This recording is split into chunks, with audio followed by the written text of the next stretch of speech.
Welcome back to the Pilot's Lounge. We have a pretty epic story to share with you today. We hang out with Josh Porter, aka SirJumpsAlot, who shares with us his military story, from starting out a reservist to becoming a demo parachutist, certified in free fall and as a free fall instructor, and some of the incredible jumps that they did. In the second half of the episode, we really dive into his story about his transition out of the military and the work that he's doing now for All-American Roughneck and Axon Sledge, where he's currently working as a content creator.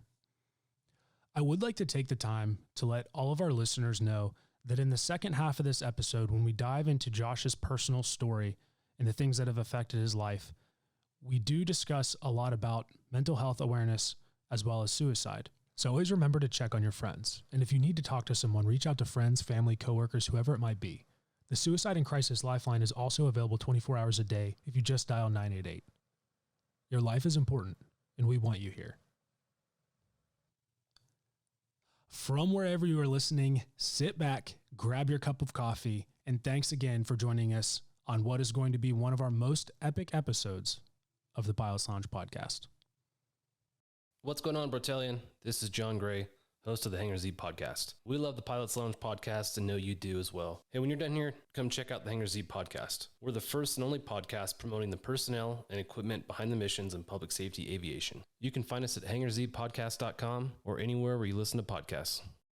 During November at www.brotalion.com, we are supporting the Movember Foundation, the leading nonprofit supporting men's health specific to prostate and testicular cancer, along with mental health and suicide prevention. We have shirts and a donate tab available. If you don't want a shirt, the first 50 orders will receive a limited edition Bro Stash Movember sticker, and all profits from the shirts will be donated to the foundation. They begin shipping Monday, 7 November. Again, you can check that out at www.brotalion.com. I don't know. I don't know about aviation, bro. Like, you guys have like iPads and fucking notepads and fucking how to start up a UH-60 on your lap. So I'm assuming you got to take notes. Yeah, it's not as bad these days. You're supposed to wear issue gloves. Like, for instance, what I did, a lot of people and some units actually have memos where you can like cut out a hole in the finger so you can use your iPad, like in the finger, the index and the thumb. You just said the tip of the iceberg right there. Yeah. Units have memos to cut a fucking hole in your glove like that right there, bro. Fuck off. Yeah. Yeah. I mean, like, I would have just said, eat my dick. That's what a lot of people do. They'll take off like one glove so they can use your iPad. I'm like, okay, well, what's the purpose of having the other fucking glove on at that point? You're not Michael Jackson. You're not Michael Jackson. Cool. Welcome back to the Pilot's Lounge. On today's episode, we are joined by my friend Josh, aka SirJumpsAlot, who's joining us from Pennsylvania, doing all kinds of cool things up there, which we're going to dive into. Josh's background, it is pretty incredible, from jumping with multiple different teams, from special operations to just conventional demo jump teams at multiple different bases, to serving as a rigger with some deployments prior to that, moving on into content creation for a pretty awesome company.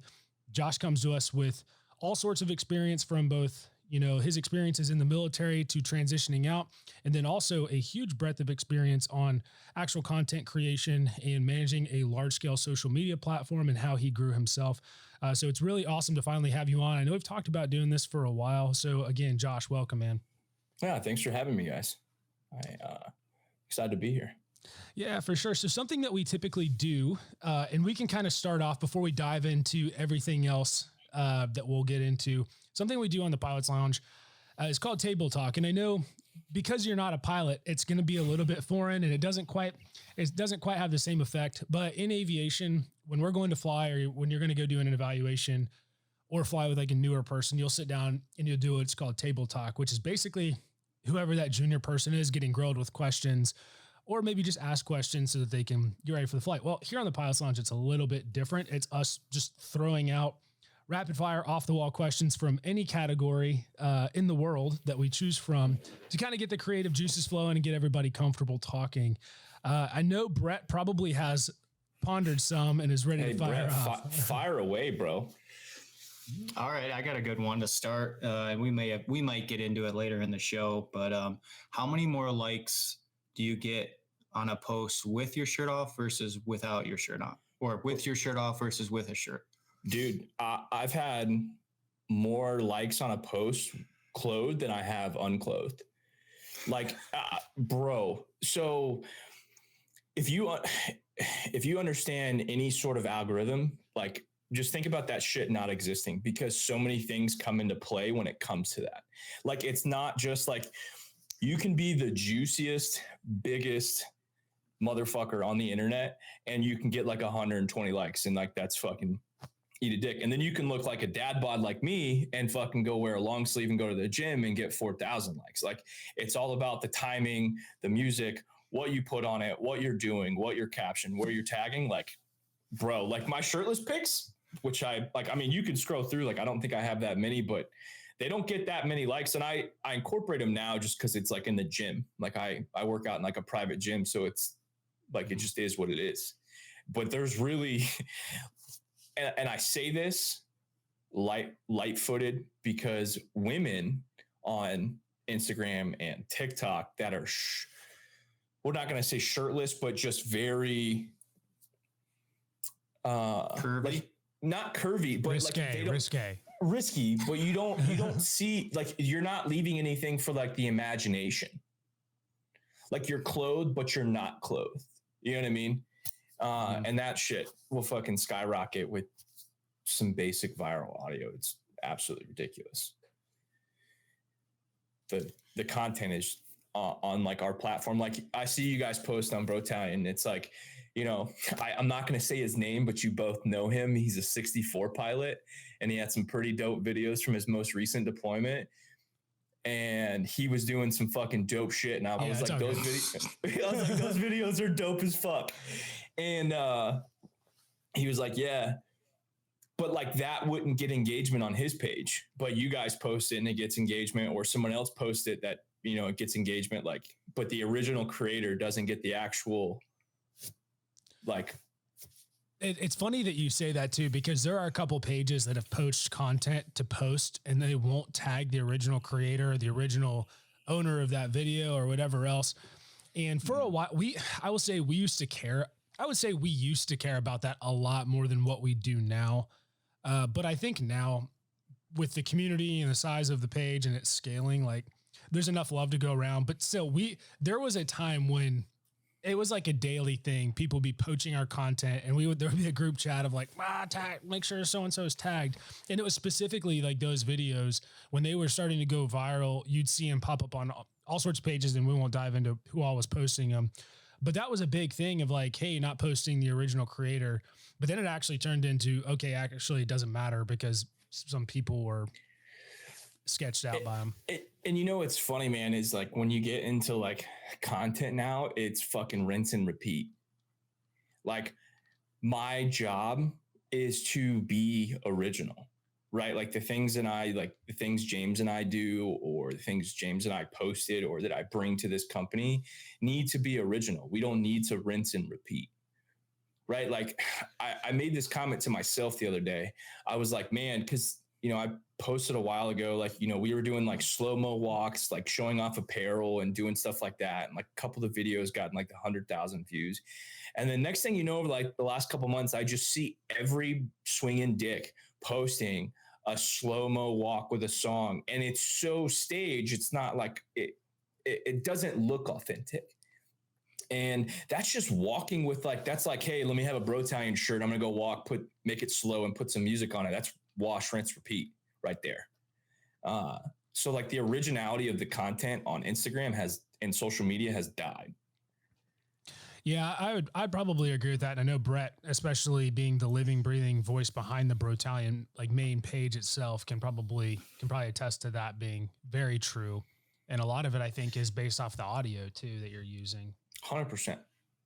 Yeah, and man, the amount of pages out there that just reuse the same video over and over and over, it gets annoying for sure, especially when we, just like you know, try to use that user-driven content and make it original, and never like, you know, just repost something. We're all about being original for sure. So there's this kind of unwritten etiquette that I've followed throughout my entire, last 5 to 10 years of doing this. And it sucks when you see people that just don't follow any type of etiquette on there. And you can do whatever you want. I mean, it's social media, but it's just frustrating. So I'm sure you. I mean, it is because I'll use my example right now, or from current is like, so I'm now in like the bodybuilding industry, like the supplement industry, right? So every swinging dick that's 180 pounds that has worked out for 2 weeks, creates an audio, poses a 6-pack and flexes his chest. And next thing you know, he's got like 30, 40,000 likes and a couple 100,000 views. And I'm like, what are you doing, my guy? Go eat a fucking sandwich. Like, you're not a bodybuilder, right? Like, but that's the trend right now. The audio, I don't care if you reuse the audio, just be original. You know what I mean? And that's just, it's hard. It's simply hard for these dudes that create original content to get past the cycle. Well, I think it also kind of, and we'll dive a little bit more into that side when we're talking a little bit about more specifically what you're doing with Axe and Sledge. But, I think it's hard too, especially for companies now on Instagram, because Instagram's not a new platform. We're past like the honeymoon phase of everybody's transitioning to Instagram. Everybody's there.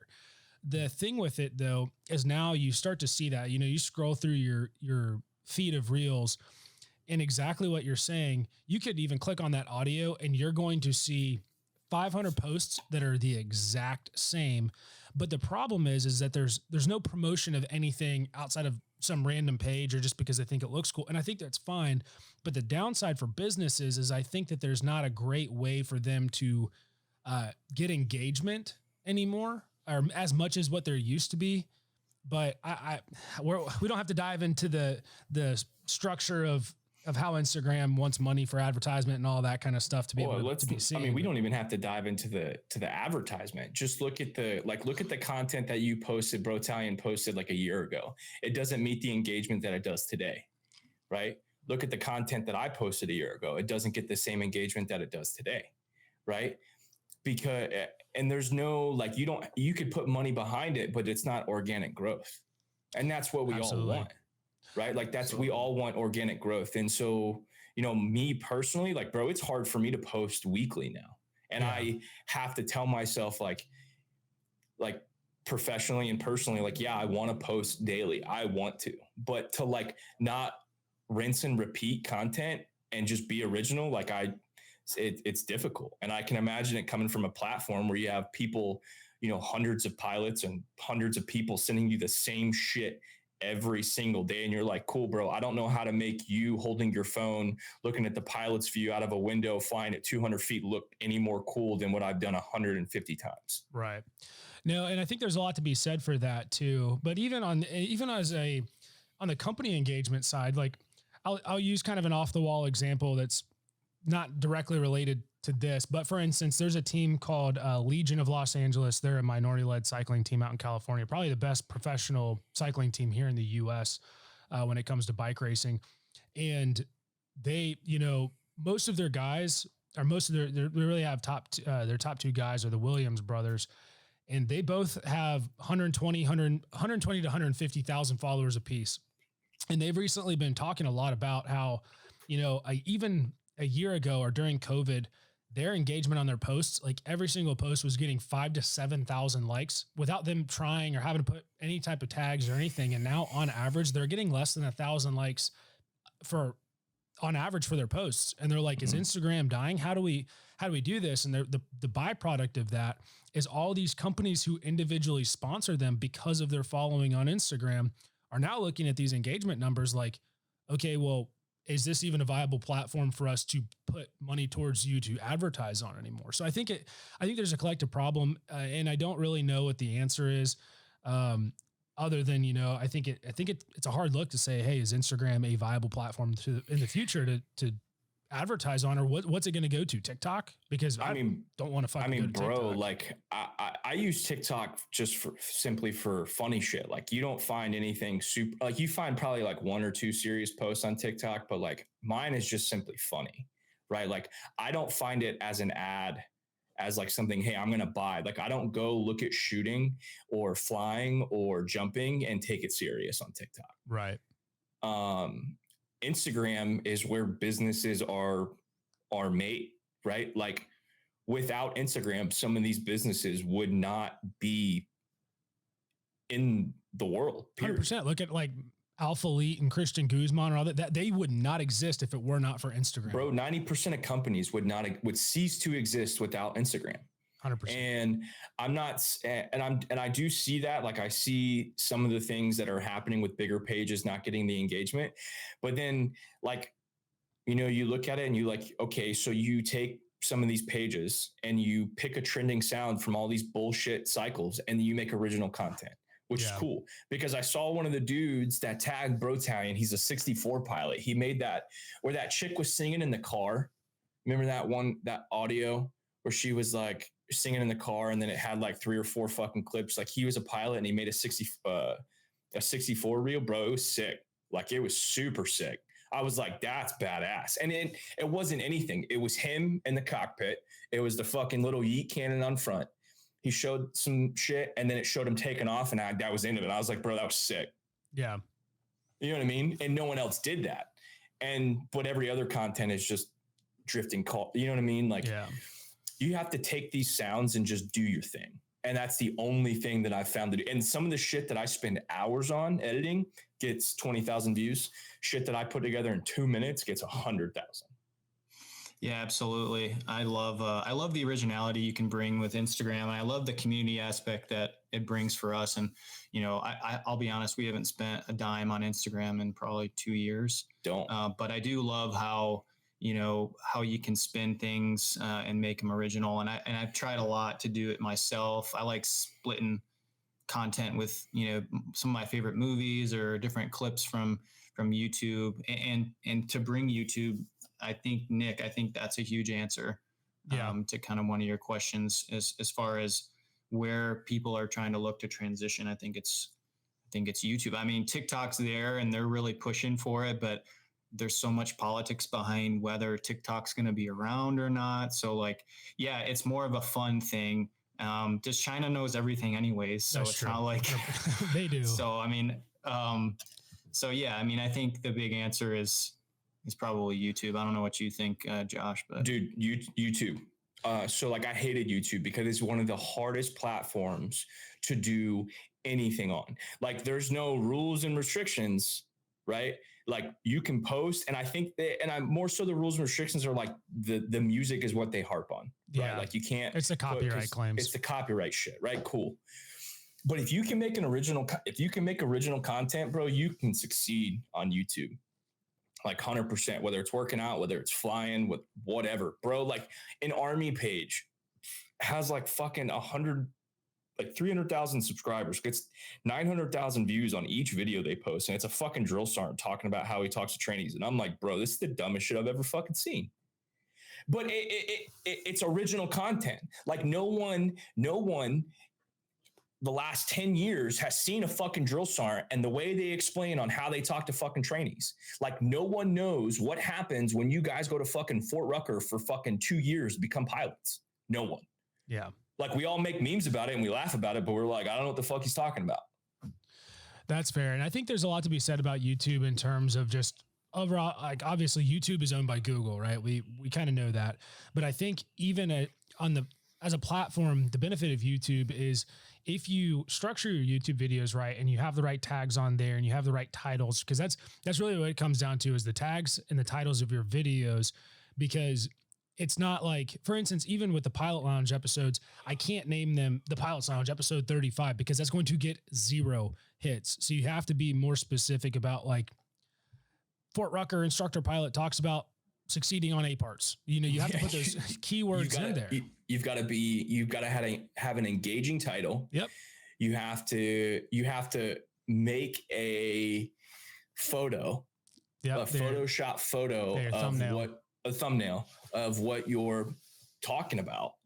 And, you know, bro, like 100%. So like the clickbait, I guarantee you, like if you made it, for example, if you made a YouTube video of us three right now, right?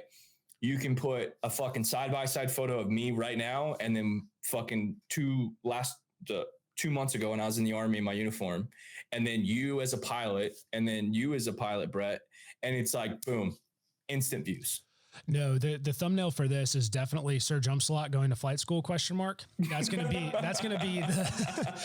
the title, because that's gonna get clicks. That's 100% clickbait. So okay, we're kind of going down. Yeah, We've talked a lot about social media, but we're gonna fire off with the next question, which is good. I'm all about. We're not really overly structured, but however it goes is however it goes, which is fine. It's kind of what we like. And honestly, these are good conversations. But the next table talk question I have is specifically related to your time with the Daggers and with Silver Wings. Mm-hmm. Yeah, with Silver Wings. Of all the venues you have ever jumped into, what is your most favorite venue? Key West and the Baltimore Orioles. I jumped into the Baltimore Orioles baseball game. So we jumped in. So as a D license pro rating holder, you and our team leader, Dale, was a retired Master Sergeant. So he was our SNTA. He can wave us down to 2,000 feet. So we hooked up with the Maryland National Guard, and then boys will fly wherever the fuck you want to fly. I love that. I love that shit. Like pilots with me, like it was awesome. Like that was like one of the best hand in hand, like personal relationships you could develop was with pilots. And those dudes were like, they would do tight turns because, you know, there's a timeline, the 2 minutes, 30 seconds, 2 minutes, 15 seconds, you guys know, minute 45. Like I need tight turns and I need to fly this direction over the stadium, time now. He was like, we get there 10 minutes early. He would time the flight run. We would do it. We jumped in 2,000 feet, opened, flew next to some skyscrapers, and then just from 700 feet, you could hear the crowd cheering. Oh, bro, it's surreal. You know what I mean? Because you're listening. You're like, oh shit, that's happening. But then you like go back and focus, because like the worst thing you can do is eat shit landing into a stadium. I could see that. That'd be pretty bad. It'll go all over ESPN. I actually remember. I remember that video specifically because I think for one of your streams, we were messing with some editing of part of that video for your intro. Yep. Yeah, I do. I remember that. That was a sick video because you came in like adjacent to the scoreboard into the state. What an awesome jump. What about the Key West? What about the Key West jump? So Key West, I was on the Daggers. We probably conducted 30 or 40 jumps. So we had a combination with the Red Devils, and we jumped C-17. We jumped UH-60 with one of the Fort Bragg National Guard aviation units. And then like, bro, like the C-17 pilots were a demo team, right? Like the Air Force demo team. So then them dudes were just, hey man, whatever you want. And there's me as the only actual military free fall jump master here out of all like 60 or 70 dudes. I got a lot of free fall dudes, like SF dudes, CA dudes, PSYOP dudes, like team leader, all that stuff. They were like, I was like, yo, let me work this up. Let me figure this out, because the winds were crazy. We had F-16s landing like in between all of our runs, and the tower would give us like, hey, you guys can't run in that way. So we have to do a crosswind randomly. So I have to recalculate that in my head. And then I have to put out 40 dudes on a 17 in 10 seconds doing a crosswind and run on the runway so they don't land in the water and land on the X. And that was just probably like the visuals from doing that. When you're like, you do the pilot's like, hey, we're 1 minute out and we're 4 miles away. And I look down to the aircraft and I just see the ocean. I'm like, bro, I don't know the fuck we're at. Like the visuals are, it was that. And, we jumped some really big fucking flags, and then just jumping with those dudes, like, it was just the more memorable moments as far as like, that's something that you can never forget. Like we have done plenty of demos, shook plenty of babies. Just that visual was awesome. Yeah, absolutely. Brett, do you have another one? Yeah, I was going to ask you, I I mean, before I knew you recently moved to Pennsylvania, I was going to give you a shit about being a Penguins fan because It's my first hockey game. But it's my first hockey. But yeah, what did you think of your first hockey game, bro? I grew up playing hockey and dog. I love hockey. Like I've never watched hockey in my life, and that is probably one of the like I'm looking up season tickets. Like because unlike any like baseball's boring as fuck. Football, there's too much going on and there's too many people just being drunk, doing whatever to like actually enjoy and watch the game. But like hockey, bro, I was three seats from the ice and that was amazing.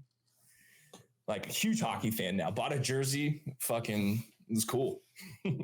Yeah, it's one of the only sports where you got to learn how to walk again to be able to play. And then, it's super high pace. They've changed the game a lot to where it's more high, higher scoring, and the players and, despite kind of the political scene, we've held on to fighting as part of the game because it's an important part of the game. A lot of people don't understand, the behind the rules of, how we rule each other, how we, have an etiquette behind everything, and fighting is a big part of that. So, it's my favorite game too. Grew up playing it, and hopefully get you out there. And or do you know how to skate? You know how to so I can some up yet? I can fruit boot on like some cement, but I've never put on I've never put on ice skates. And I can snowboard, I surf, I skimboard, I like all this crazy shit, but I've never put on ice skates. And I guarantee you, if I put on ice skates, I'll eat shit.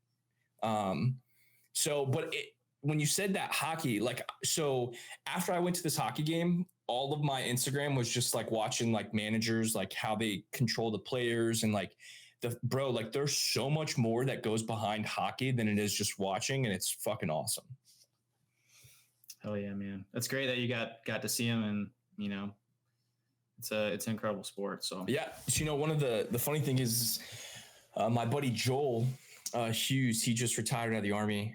He was SF, and now he's playing as a goalie in North Carolina at the college. So like he's playing college hockey. Like that's fucking sick. That's awesome. You always get those one or two college athletes that were prior military or had a career or whatever, decided to go to college, and they're like that one 40-year-old dude on the team that just looks like a monster. And you're like, you're like, what did you eat as a child? And people are like, there's no way he's a college kid, but they don't like remember that, bro. Like you're not limited to an age group. You just have to be a college student who has NCAA eligibility. Like, I don't think there's an age limit on that. Is there, Brett? There may be, but not that I was under the assumption that it's all eligibility based. So if say you went back to get your master's at U of M and you wanted to play football, you've never played. You're good to go. Yeah. I mean, Joel is like 6'7", 270. He's a big fucking boy, 10-inch dick. Like this dude slays. Like he fucking, bro, I'm telling you, this man, like when you walk in, anybody, you look up and I'm like, and he gives the best hugs. He's the biggest hugger. I love this dude. And he's playing hockey. And I'm like, I'm pretty sure if he stands in front of the net with his shit on, he just covers the goal, which is why he's such a good goalie. Yeah, honestly, I don't know. It's like so my brother, when my oldest brother was in college, he was involved in their athletic program. He was like a male cheerleader, did like the stunning where they'd hold up the cheerleaders on one arm or whatever, but he had a lot of friends. Great job, by the way. Yeah. Yeah. He enjoyed it for a while and then didn't like the politics or whatever, neither here nor there, but he had a lot of friends who played football and they were trying to actually get him to play football. Well, one of his buddies, I can't remember if he was a linebacker or what, but I remember we were moving and he had some of his football buddies come to help us move. And this dude walks in and we're like about to move the washer and dryer. And of course, I think it was whichever one was heavier, the washer or dryer. We're like about to pick it up. He's like, no, I got it, ma'am. And my mom's like, okay. And he just wraps his arms around it and picks it up and walks. We're like, okay. And he's exactly like that. Like 6'7", just a complete fucking meat unit. House. Yeah. Fucking unit. Absolutely. I think my brother called him Balls. I think that was his nickname was Balls. I don't remember Baldridge. He actually went on to go, I'm gonna have to look up and see who he went to play for in the NFL, something Baldridge, but yeah, that dude was a monster. But anyway, Brett, do you have another question? If not, we can kind of move on into some of the main segments. No, I'm good to go, man. Cool. Well, I know we talked a lot about some of your like main background stuff, but really what I kind of want to dive into, starting off with, I'll say like the main segment, is talking about your military career so we can get a starting point of where you came from and then where you're at today. So if you want to talk a little bit about, growing up, why you decided to join, what you did, to an extent. Obviously you don't have to go into everything if you don't want to. That kind of leads us up to where we are now. Okay. So, I joined when I was 17. All I wanted to do was get the fuck out of Florida. Like I was a piece of shit kid, just stubborn. I left home, joined the Army at 17, went to the reserves because that's who would take me. Worked part-time jobs, went active duty in 2009. When I went to MEPS, they were like, hey, you can go infantry. So I was a 68 Juliet prior to, and I was like, I was in the infantry unit. I was like, this is dumb. Like all they spend their time is in the field. And I was like, no, like, I was like, I'm good. So went active, got to Bragg in December 2009, was in 82nd, did the Haiti thing, and then deployed in November of 2010 to Afghanistan, came back, PCS to Florida, 7th group support, went to Afghanistan, came back, did like South America, TDY, went to Arizona, went to free fall school, all this other crazy stuff. TDY the entire time, then got orders to Fort Benning. I fucking hated my life. I was like, this is fucking stupid. Out of all the places that I spent 4.5 years at Fort Benning, which literally killed my soul, which is where I met Weston. When Weston got killed, I went to the Daggers, or I went to the Silver Wings. That was like, my sergeant major was fucking awesome at the time, and he understood what was going on. He let me go to the Silver Wings. I did that for a few years, came out with a whole bunch of jumps, ratings. When I was on the Silver Wings, I got recruited by the Daggers to come up there. So went to the Daggers, did a whole bunch of demos, got more ratings, way more jumps. And then when I left the Daggers in March of 21, I went and worked in HAC USAC, and that's what we did. So kind of talking from that transition to as a 68 Juliet over into the active duty, how was that process in changing your MOS, like from being a 68 Juliet over to becoming a parachute rigger? Like, was that a hard process? Did they want you to stay, or like, how did that work? So I feel for these dudes trying to go from National Guard to active duty, because it takes a hand of God. It takes 5 memos. You have to get signed off by like, so you know how all these National Guard units are broken down into like battalions by like where the state, and then you have a main hub, which is 4 hours away. Well, I had to have the fucking 1-star of this unit sign off on my release. I had to go back through MEPS, back through all of that. Like, it was a brand new process. And they were like, hey, you don't get to do this again. You just get a fucking job. And I was like, because I was knees at the Army at that point, not unknowingly. You know what I mean? If I would have played my hands better, it probably wouldn't have been. But I picked that. I got picked up 2 days later. And I literally got dropped off at Fort Benning with my backpack and my bag with one uniform, no CIF, no nothing. And I showed up to airborne school, and they were like, yo, I was like, hey, bro, I'm not even, like 2 weeks in. It's like, hey, I'm not even getting paid. Like, I don't have any of my TA 50. Like, I don't have a helmet, nothing.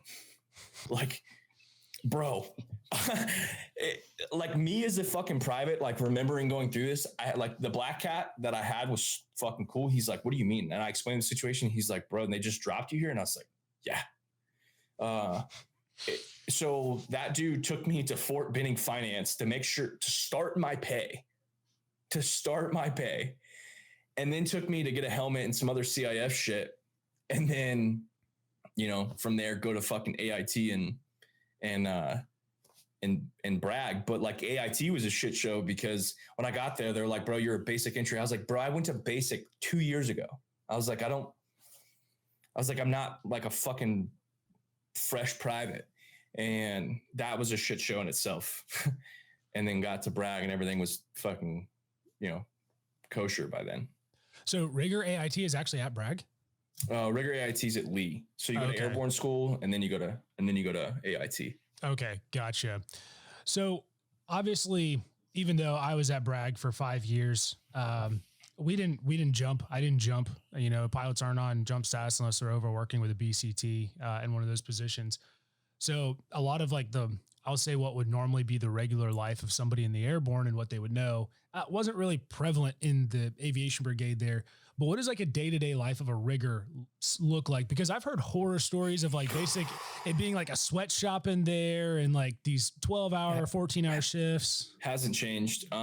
So as a private, I worked in heavy drop for the 82nd. So it was the same. We just had fucking JFEXs or whatever they call them now. Go through, and then it was just rigging bundles and loads. And then when Haiti came, it was just a bunch of resupply shit.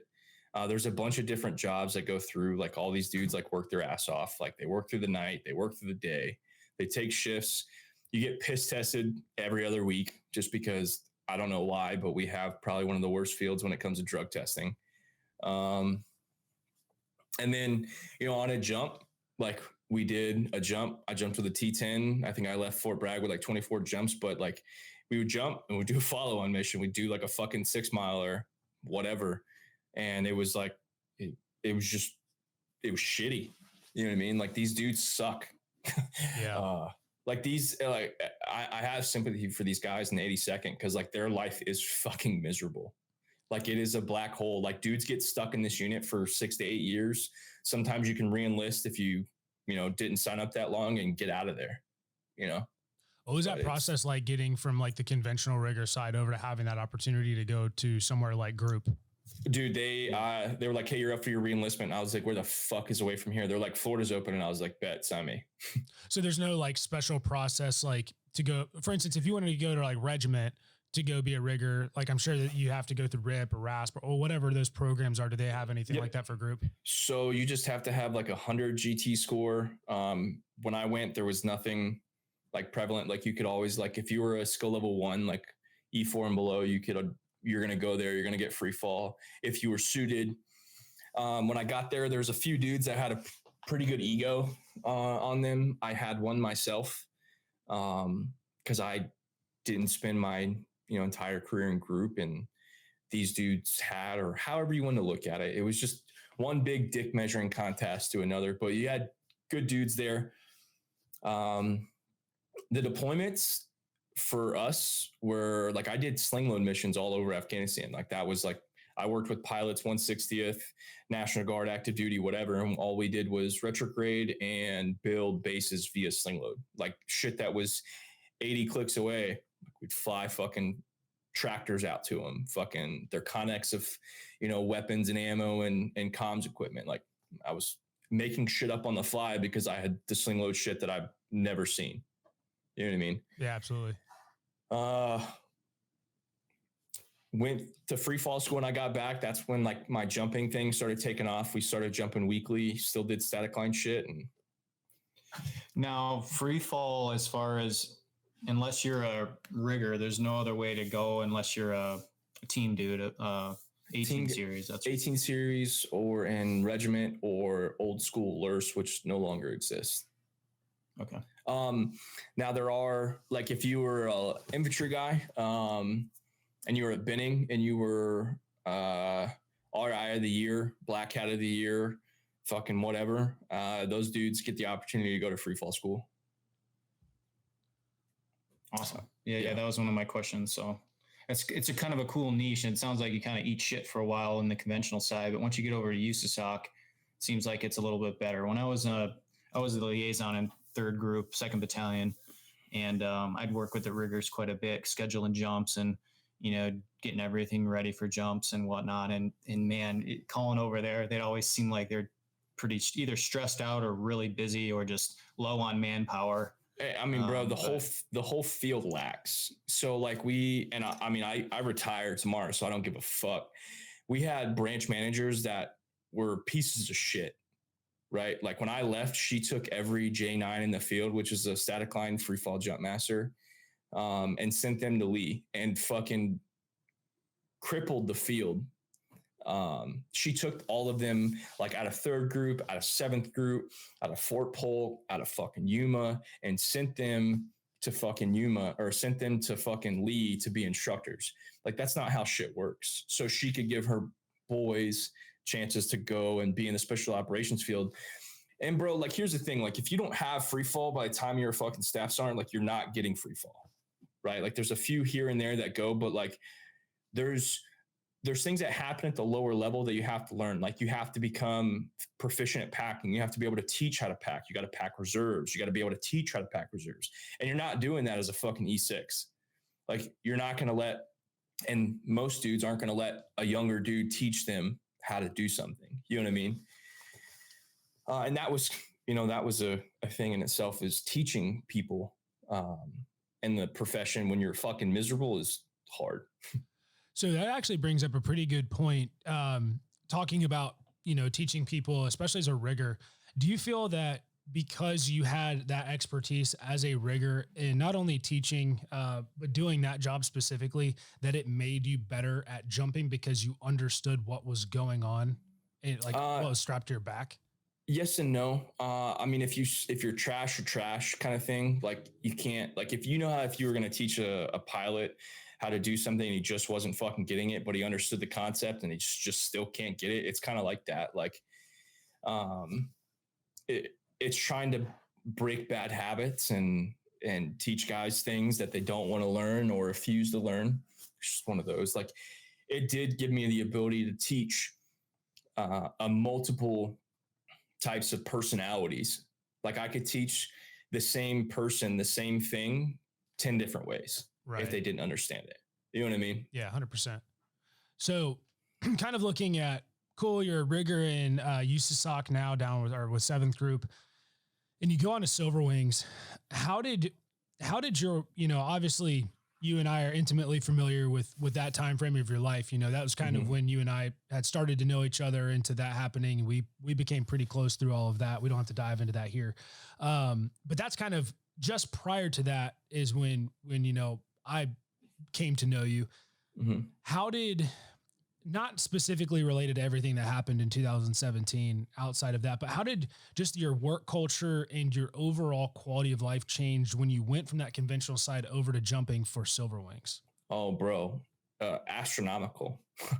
Quality of life was better. Like, bro, like, you were a platoon sergeant, you were a shot foreman, you were a section sergeant. Like, you just dealt with fat pieces of shit, like NCOs every day. And you just had incompetent people. Like, you guys know about it. Like, there is just like, the incompetence and like they held their rank on their chest like it meant something. And I was like, bro, it was just utter disrespect and utter incompetence all across the board. And then going there and having freedom to be an adult, like, it was huge. And like, my mood and quality of life. What was like a day-to-day like with either Silver Wings or the Daggers? What did a day look like for somebody who like is now a professional demo parachutist? Like, that's such an outside concept to people like doing that as a full-time job. So it takes a lot of so I still ate shit right when I got there. Like, I still had to start at the bottom, take shit from the team, and bro, I got ego checked there. Right. Like, I had to adjust myself when I got there for sure. I got humbled and, I started learning and going up, moving up in jump numbers, understanding how to fly, teach, do all this. So I went from like 100 jumps right there, a free fall, to 500, 600, 700, 800. And when you get in the 500 range, you get your D license, you get your tandem instructor rating, and your accelerated free fall rating, which is your AFFI, the guys that teach you solo, and it demos, right? So everything was demos and tandems for me, and then camera. So you're learning disciplines. The day-to-day, show up at 7 on the weekends, Saturday and Sunday, drive 2 hours to the drop zone, jump all day, 5, 6, 7, 8 times, pack up, go back home, 2 hours, go back in on Sunday, drive 2 hours, jump all day, drive back, go to work Monday morning. And it was On Monday through Friday, it was keeping the reserves in cycle.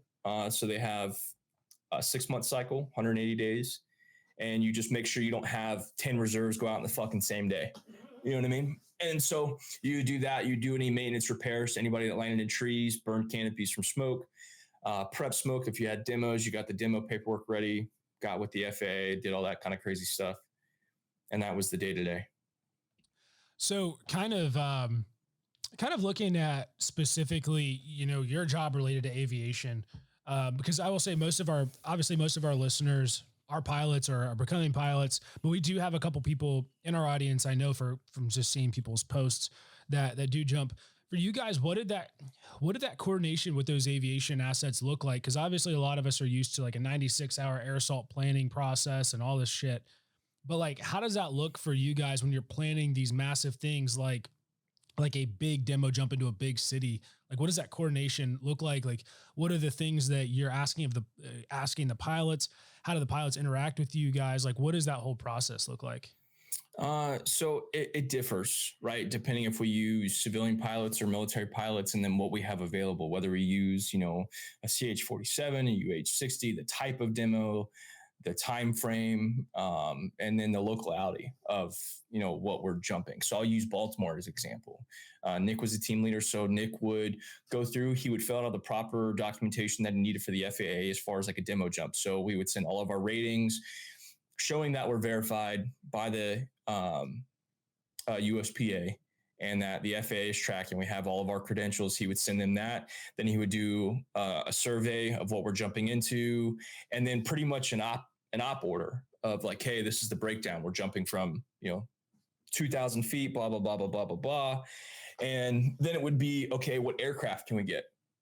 And this is where the human interaction comes in, right? So like you have to have relationships. Like we could call someone local, and sometime 50-50, we did that. So we would call these Maryland pilots that we jumped with before, and we had a relationship with them or prior pilots to them, right? And they would be like, hey, the Silver Wings call you guys get to fly over. And that gives them authority to fly over Baltimore, which sometimes they don't get to do. You know what I mean? Yeah. Because it's restricted airspace. So all the paperwork is done by us. They still fill out like how you guys fill out your flight plans, all that stuff. Like, hey, we have 5 jumpers. We go over the safety brief, everything like that. It's not so cut and dry. Like there's a little bit more, not necessarily politics, but paperwork involved as far as like with the FAA and how you guys fill everything out. But like, as simple as that, it's the relationship part. Like if the pilots want to do it, it makes the demo go way easier. You know what I mean? Yeah. But I think the big difference too, though, is the freedom and flexibility you guys have to be able to use civilian pilots if a military asset's not available. And don't get me wrong, like military assets, like from my understanding is that there's a little bit less restriction on things that they can do, right? Like you guys, like if we give you the proper paperwork to fly over a certain area, you can do it. We already have the paperwork to land in the area. You know what I mean? You're cleared by the FAA to fly under 5,000 feet over the stadium because there's no aircraft above you, or you can't, you know what I'm saying? And so that gives you guys the little bit of freedom that a fucking Cessna pilot wouldn't want to do. Yeah, I think part of it, so it depends. Some things we definitely have more restrictions on, but I think specific to the Baltimore area due to its proximity to DC and knowing that airspace pretty well, that particular area, yeah, 100%. Military pilots have way more flexibility and capability than what a civilian pilot would. Yep. Whereas sometimes we may have more restrictions. It really would depend on the environment, scenario, all that kind of stuff. And it's honestly the availability, right? Yeah, and if 100%. the unit wants to pay for the fucking gas. So like, for example, we went down to Key West. We had the Fort Bragg National Guard guys fly down 2 Blackhawks and train with us for 2 weeks. And they fitted the bill, and they were like, bro, this is good flight hours. This is good training. And the fucking commander approved it. You know what I mean? Yeah. Like crew chief swapped, pilot swapped, like everything. Like I think we fitted the bill on USASOC, fitted the bill for as far as like lodging. Like, we cut some costs, but it, it is what it is. But they got the good training. Like, they're flying over shit they've never flown over, 200-300 feet, doing shit, 10,000 foot, 13,000 foot, tandems, demos, 5,000 foot, 2,000 foot jumps, like everything. You know what I mean? And doing that in itself, like we built a relationship with these pilots over those 2 weeks of like how we fly. And so it was like day one, like, hey, what do you need us to do? Some fuck ups here, some fuck ups there on our end, not being able to communicate properly with the pilots. But like me as a jump master, like I'm talking to them up front and I'm just like, hey bro, like, hey John, like this is what I want to do, right? I need you to fly directly out here and then come directly back. Like that's the kind of elevator that I need. I don't need to go in circles. I don't need to go this way. And then we would do a demo practice. So that him understanding how we operate made him fly better, right? Yeah, like gave him absolutely. like a sense of like a direction of like, okay, this is how this is going to work. And we would brief him on the plan. We would come off comms and he would know exactly what we would do. So when it came time for our UNC jump, we had the same pilots and they were like, hey Josh, what do you want? I was like, 2,000 feet. We got to be there in 5 minutes. Time you're running. They're like, good shit. You know what I mean? Like having the working relationship with these pilots, with these jumpers is phenomenal. Like without it, it's two heads butting. And I'm going to guess it was probably easier to maintain and sustain a relationship with the guard side. And I will probably, I don't know if you agree, but in your experience Yes. and in my experience, because as guard pilots, we stay in our unit indefinitely and Yep. we don't move. So you can always call that guy back and you have that relationship. And then they have relationships with people all over the country. So Bro, I will tell you this right now. Dealing with USASOC flight detachment was a fucking nightmare because we had UH-60s and we had C-27s. And I was just like, and they were like, yo, we can't fly here because I got this jump and fucking training and blah and crew hours and flight hours. And I called John. He's like, yo, what do you need? I was like, you want to jump into a fucking hospital on Tuesday? And we would give him like 69 days notice. You know what I mean? Like we would be like there's a timeline for it. You know what I mean? As far as like getting approval and everything. And it's on their calendar. Like, yep, we're cool. I was like, sweet. Bro, it's just easier.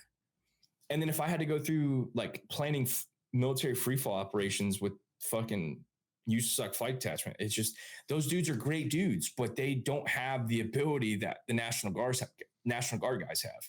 Like if I called 82nd Cab and I was like, and it wasn't the Army 10 miler where they have to fly over in a fucking formation, they were like, nah, can't do it, dog. I was like, fuck, all right. Yeah, we had that problem a lot there because, and honestly, even with all the other things that we supported there, like Sephardic and all these things that we did, it was so difficult for us to go do the things we wanted to do because of the approval process, specifically because of the seats out waiver. Now here in 101st, it's a little bit different because inherently, we have units all the time that want to do fries and rappels and all that stuff. And it's something that's regular to hear because it's the Air Assault Division, whatever. I mean, think about it too. Like, think about binning. Like, we gave Raven Company the seats out waiver, and they're like, "Fuck yeah, dude!" Because but everything was structured. Yes. Like Thursday was fucking spies and fries with fucking 4th RTB. Friday was a fucking demo with the fucking Silver Wings. Saturday was fucking RSlick, fucking Hey-Ho and fucking airborne Wednesday was fucking free fall inbound static line. And it was like fucking 8 passes. Like they were chilling. Thursday was spies and fries. Friday was a jump with the dip with the Silver Wings. And bro, the CW3, CW4, they were like on lock, bro. Yeah, well, see, that's the thing though. Like, we would want to do it, but what it really comes down to between even the guard compared to like the 82nd Cab, we'll say, and only because I was there, I knew how the process was. That particular place, we had to get fucking 2-star approval to get a seats out waiver. Where even down at Benning, that approval, because it's a flight detachment, and who they get that approval from is significantly lower. Let's not say lower, but like say not lower. It's a different line. They're able to recognize like what we do. You know what I mean? Yes, like it 100%. Was we were the CGs at Benning's demo team. Right. You know what I mean? Mm-hmm. So the CG had the approving authority, like, fuck yeah, give them the seats out waiver. So that was on deck every time. Now we had the same thing at Bragg. Like we had to give UH-60 like a seats out waiver if they had seats in. Honestly, we didn't fucking care. Yeah. You know what I mean? I was like, hey bro, I just need you to fly. Yeah. Like, I don't care. Tape the doors. Let me get out. Dog, you can close one door. I'll fucking sit next to the crew chief and let's go. The whole seats out waiver for a MET task that inherently involves seats out, like spies, fries, and which we follow here. We don't have to. You don't have to have it. You need it. Yep. Yeah, you don't need it. And go ahead. No, it was a holdup for no reason sometimes. Yeah. Like, and I'm telling you, it was a holdup with the 82nd cab and USASOC flight detachment. Now, USASOC flight detachment had fixed wing. So that was the other side, but the fixed wing pilots were civilians, sometimes warrants. I don't really know how that works. But like those dudes were cool. Like they were Gucci. Like all they do is airborne operations. You know what I mean? Like that's all they did. And whatever else. It's just different. Bro, I was at Camp McCall one time, and there was one of those C-27s in the pattern out there. And talk about an aircraft. Like, I don't know what their stall speed is, and I'm sure I could probably Google it. I don't really care to right now. But I literally thought I was behind an Osprey, like with their rotors up, just like practicing slow flight in the pattern. They were, no kidding, going like 50 knots. I was like, who was what aircraft? C-27. It was a C-20. We literally were like, well, they have Casa 212s too. There's no. So it 100% was a 27, because then we got stuck behind them in refuel. And I was like, I had never seen one. I was like, yeah, what the fuck is that? It looks like it's a small C-130. Yeah, it's a baby C-130. It's a dual prop C-130 pretty much. Yeah, but it's crazy though. For any of you who haven't seen a C-27, look it up. It's basically it's the size of a Chinook, but an airplane with twin turbine engines. Bizarre. I mean, it's a high performance aircraft. It's what we did. It's so while I was at Bragg, I taught jump master courses, the last couple of years. So I was pretty happy about that I got to do that. But like we use USASOC flight detachment, and those dudes are fucking cool when it comes to static line, because it's fucking easy breezy for them. But it's fixed wing. Like they operate just like the Air Force, dog. Yeah, just fly straight and level, let them jump. All that.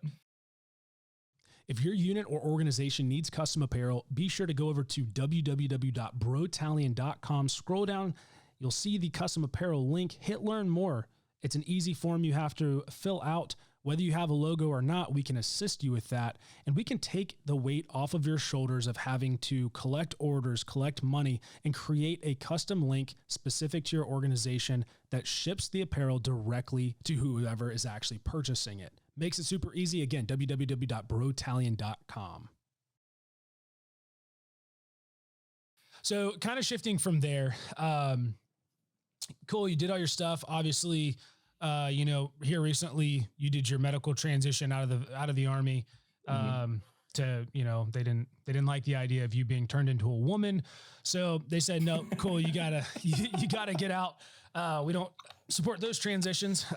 So cool. You're out of the Army now. You're doing a couple things, and you decide to move to Pennsylvania, right? Yep. How has that process been? Obviously, like me, myself, I've watched your YouTube content because I fucking support you. You're my buddy. But something, you had that video here recently talking about military transitions, and especially for me as somebody who is now going through that process, it was kind of insightful in terms of expectations, because I'm not at the point you are yet. I'm not there yet.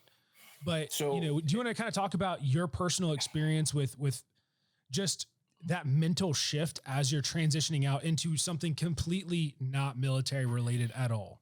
So I'll give you a couple different avenues of this, right? So I'll start from the med board, retiring. Like I got medically retired. That shit is frustrating, right? Number one, any transition out of the Army does not work on your time. It works on their time. Like when they tell you that shit's going to be done in 2 weeks, it's 2 months.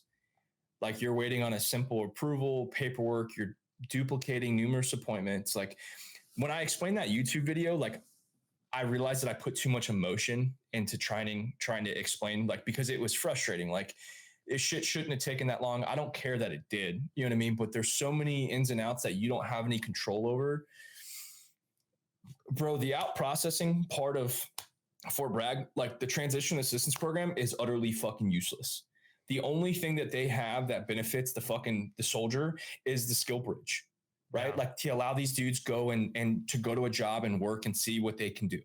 And the only other thing that allows these dudes is that they can use their TA to go be pilots, to go fucking do whatever and have a fucking job, and like go to Embry-Riddle and go be a fucking pilot if they want to. Go do this. other than that, the transition program for the Army is fucking horrible. Like it is, dude.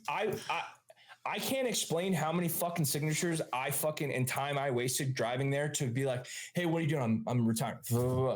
I'm like, yo, what? Like, I made sure my VA shit was squared away because I had a bunch of dudes reach out and they were like, help me out with all my VA stuff and make sure I was fucking squared away. And then I had the SOCOM Care Coalition also take care of me as far as like my ratings and everything like that. So like if you're in the special operations community, period, and you were going through anything like that, reach out to the SOCOM Care Coalition.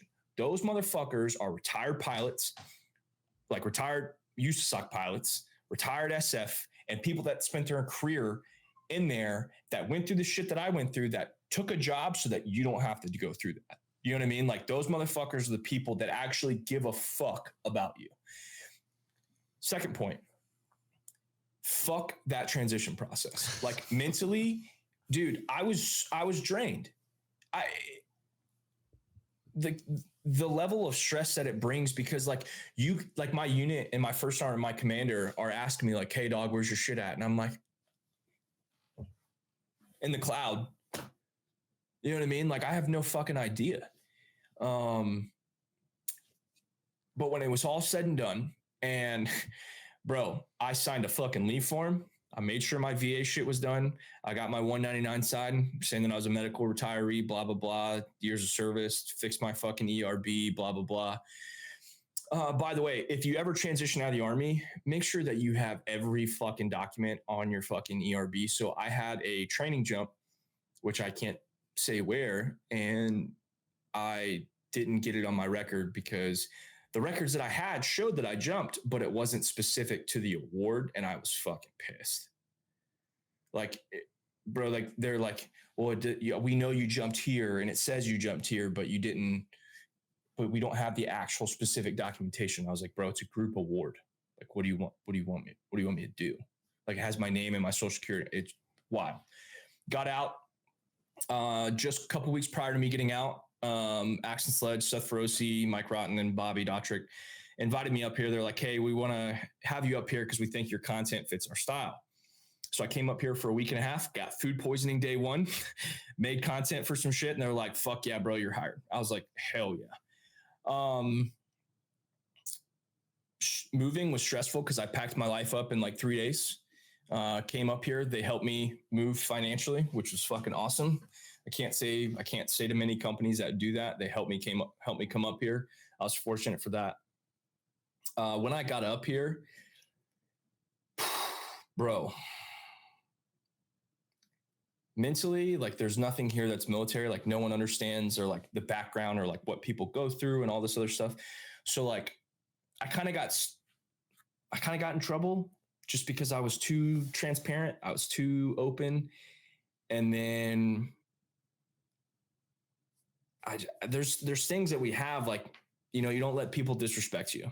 You know what I mean? Plain and simple. Like as a man, like it's kind of like one of those inherent things. Like it's hard to like walk away from some shit when some people talk to you.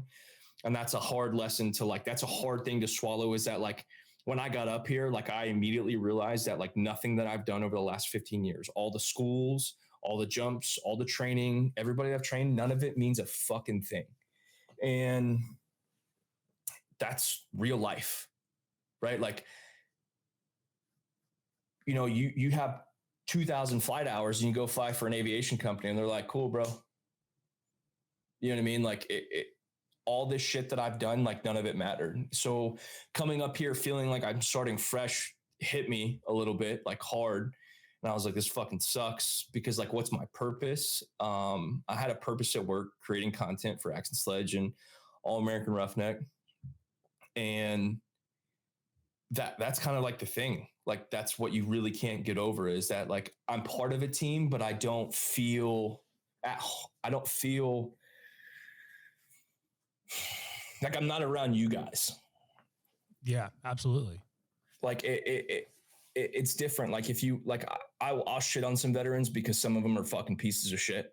You know what I mean? Like they fucking play that card too hard. But like I'm not around you guys, and it sucks because like my humor gets taken out of context, things I say that they get taken out of context, and it's not me trying to like, I'm not bloating, I'm not, expressing all of the things that I've done. Like things that I say as a human get taken out of context, and it's rough.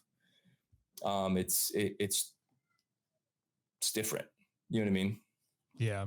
Well, and I think, something to that point, even just the other day, cause I know you and I have spoken about opportunities and, kind of that kind of thing offline. But, even my parents brought that up. They're like, what do you feel about, you go to work every day and yes, sometimes it sucks. The Army is the Army, the military is the military, and there are all these shitty things, but you go and there is like this deep rooted purpose, whether it's patriotism or a passion for aviation or whatever that is. And they're like, how do you feel about, going from that out to, something that maybe it has its purpose, but is not quite the same. And for me specifically, that was after you posted that video. And I kind of had that back in the back of my head because to your point, I actually would disagree that you had too much emotion. I think you had the perfect amount of emotion because that's an emotional thing. A lot of people will get out and go to the Guard. And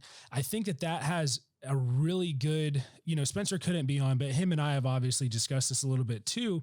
And he's like, it was, the Guard is great as a transition point from somebody going from active transitioning over the civilian world. Cause it's just like, you still get that little bit of what you had. And it's not just like complete shift of culture. And, I didn't know how to respond. I was like, honestly, I don't know. I don't think that I'm going to know how I feel about it until I'm there and I'm living it. And I'm like, okay, shit, this is what it is. I mean, bro, it sucks, right? Like mentally, like, because I'm going to work as an adult, like I'm dealing with people and I have to watch what I say, watch what I do. Like there's things that I just don't realize, like what's happening around me. You know what I mean? And that's one of those things. It's not that I'm not situationally aware, but I overlook things that I shouldn't be overlooking, or I don't pay attention to things that I should be paying attention to. It's completely different, and it's completely different structured. Like people bitch about the weirdest things. And I'm like, what are we bitching about right now? Like, why does this matter? Like one thing I will tell you is that if you do transition out, I strongly recommend finding a company that supports your fucking morals and your fucking beliefs and like who you are as a person, right? Because anybody can go get a job making $80,000, $90,000 a year. We talked about this thing. Yeah. And it has no purpose, right? Like you're making a paycheck, cool. Like, but you can get fired tomorrow just because like you're you. Yeah. Like I'm around dudes, and I say this because I'm around Seth Feroce, fucking hardcore bodybuilding. Fucking dude is an animal, right? Great American. I'm around Bobby and his wife, Kim, and they've kind of taken me in. Like Bobby sits here and understands and listens to me and like listens to me bitch and kind of like levels me out as far as like the civilian life. And that's like the hardest thing because I can have this conversation, like get everything I need to say off my chest. And I go home, I'm fucking miserable. Yeah, absolutely. And I don't know why. It's like I have a weight lifted off because I'm not in the Army anymore. But there's something that you can't feel anymore. Yeah. Well, and to that point, I think something and kind of not backtracking, but, shifting the phraseology a little bit. I think a big thing that we have in the military and honestly, for me, something that I pride, whether I'm still in or not in, is like literally this right here, like Brett and Spence and this community of people who have all done, this thing, whether it's flying or serving, that, you keep that brotherhood alive. And because I really think, the thing that I've told people when they've asked me, how do you feel about, and I'll be transparent for all of our listeners, like I was a 2-time non-select for Chief Warrant Officer 3. I haven't really talked about it, and maybe there's another episode we can go into that whole story. But at the end of the day, I got in trouble when I was a pretty junior warrant officer. Dropped some responsibilities when things were going on in my life as well as Josh's life, and I let that break down. And as a byproduct, by not being mature enough to address what was going on at the time, I got in trouble and dropped the ball. And though I picked up and came back and and worked hard. I kind of saw the writing on the wall a while back. You know, I knew that probably wasn't going to get picked up, and now here we are. But the reality is, you know, when they ask how somebody feels about getting out, and we all look back at that whole thing, it's not the job. Yeah, we have a cool fucking job. We fly, we jump, we do all this shit, you know, whether you're kicking indoors or dropping people out of the back of a 60. That's not what makes people love this. It's your fucking brothers and sisters, for that matter. So I agree and disagree with you, because it's not everybody in uniform, and you guys can agree with me. Yeah, no, I agree with that. It's you, Nick, it's Brett, it's fucking Anthony. You know what I mean? That's who we have and who we choose to keep around. It's James, right? Like it's those guys that give us that sense of camaraderie and brotherhood. And it's a close circle. It's not the military. No, 100%. You know, and when I say it's that's kind of why I phrase it. You know, it's your brothers, because though you know, the military inherently is cliquey. You know, you find it's just like this any other environment. You find your friend of your group of friends, and that's who you're really close with. But you know, to that note, something that we do obviously with Brotalions, we run the Blue Skies Foundation, and we try our best to honor and provide services to the families of, you know, fallen service members, to Class A, you know, accidents or fatal mishaps in aviation. And we do our best to support them and carry on their legacy.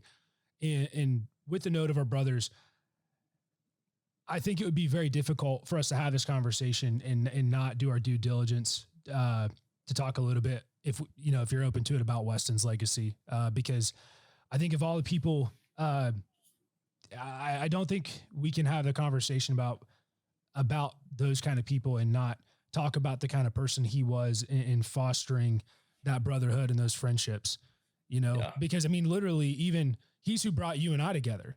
You know, I wouldn't know you to the extent I do without him. And it's people like that, you know, that really make the community what it is. And those people are sporadic. You're right. It's not everybody in uniform. Those are those ones and twos. And I think, and you can speak on it better than I can, but it's those Weston Lees that are out there that bring that community together, you know? Oh, 100%, man. It's, you don't find, you know, Weston Lees outside of the military, like, or outside of a government agency, let's say. It's the type of men that the military brings together are some of the best, you know, better humans and better men than all of us. That does suck. You know what I mean? The caliber of person and the caliber of a friend that you have that you lose. And this is, you know, where I sympathize with, you know, Gold Star wives, mothers, fathers, brothers, sisters, you know, best friends, girlfriends, fiancés, wives, everything. Because, like, bro, it's less than 1% that people don't understand the pain and agony that these people go through every day. Like, I have my own depression, you know what I mean? Like, I have my own fucking, you know, like, my body's fucked up. Like, I have like fucking all these concussions and shit like that. Like, I fucking, bro, it's wild. Like, we won't get into that, but it's just one of those things. Like, you sit there and you don't have any idea what these people go through. And, like, I'm supposed to react to like this normal world. And when people bring things up, and I don't have, like, nothing fucking sits here and triggers me, but they don't understand, like, the time that it took and the lives that got taken from us. You know what I mean? The type of people that did these things and you don't have the energy in the day to explain this to them. Like, it's not worth your fucking breath. Like, nothing can compare to the people that we've lost and we loved. And that's something that I've also had to wrap my head around, because, you know, people talk about, they're like, oh, you know, have you ever lost anybody? I'm like, yeah, man. But to them, it's a question. Like, we had to live that. You know what I mean? And it's not something that goes away. Like, fucking 5 years is coming up. You know what I mean? Like, dude, like, I feel bad for I don't feel bad. I have sympathy for these wives and these people that are going through this and that don't have anybody to reach out to. And, you know, I'm thankful that there are people that, you know, like a Gold Star Foundation and you guys that go and you keep these pilots and these aviators and these crew chiefs and all these people's names and these soldiers, their memories alive, because that's all we have, right? Like, I on it, and this is my opinion, bro. Like, it's kind of a harsh one, but if we weren't doing it, no one fucking would. Like, no one would fucking give a flying fuck who was killed, who had died, you know, in the last 20 years, because it doesn't mean anything to them. And just like when we get out, nothing we've done means anything to them. The thank you for your service is a fucking blank gesture now.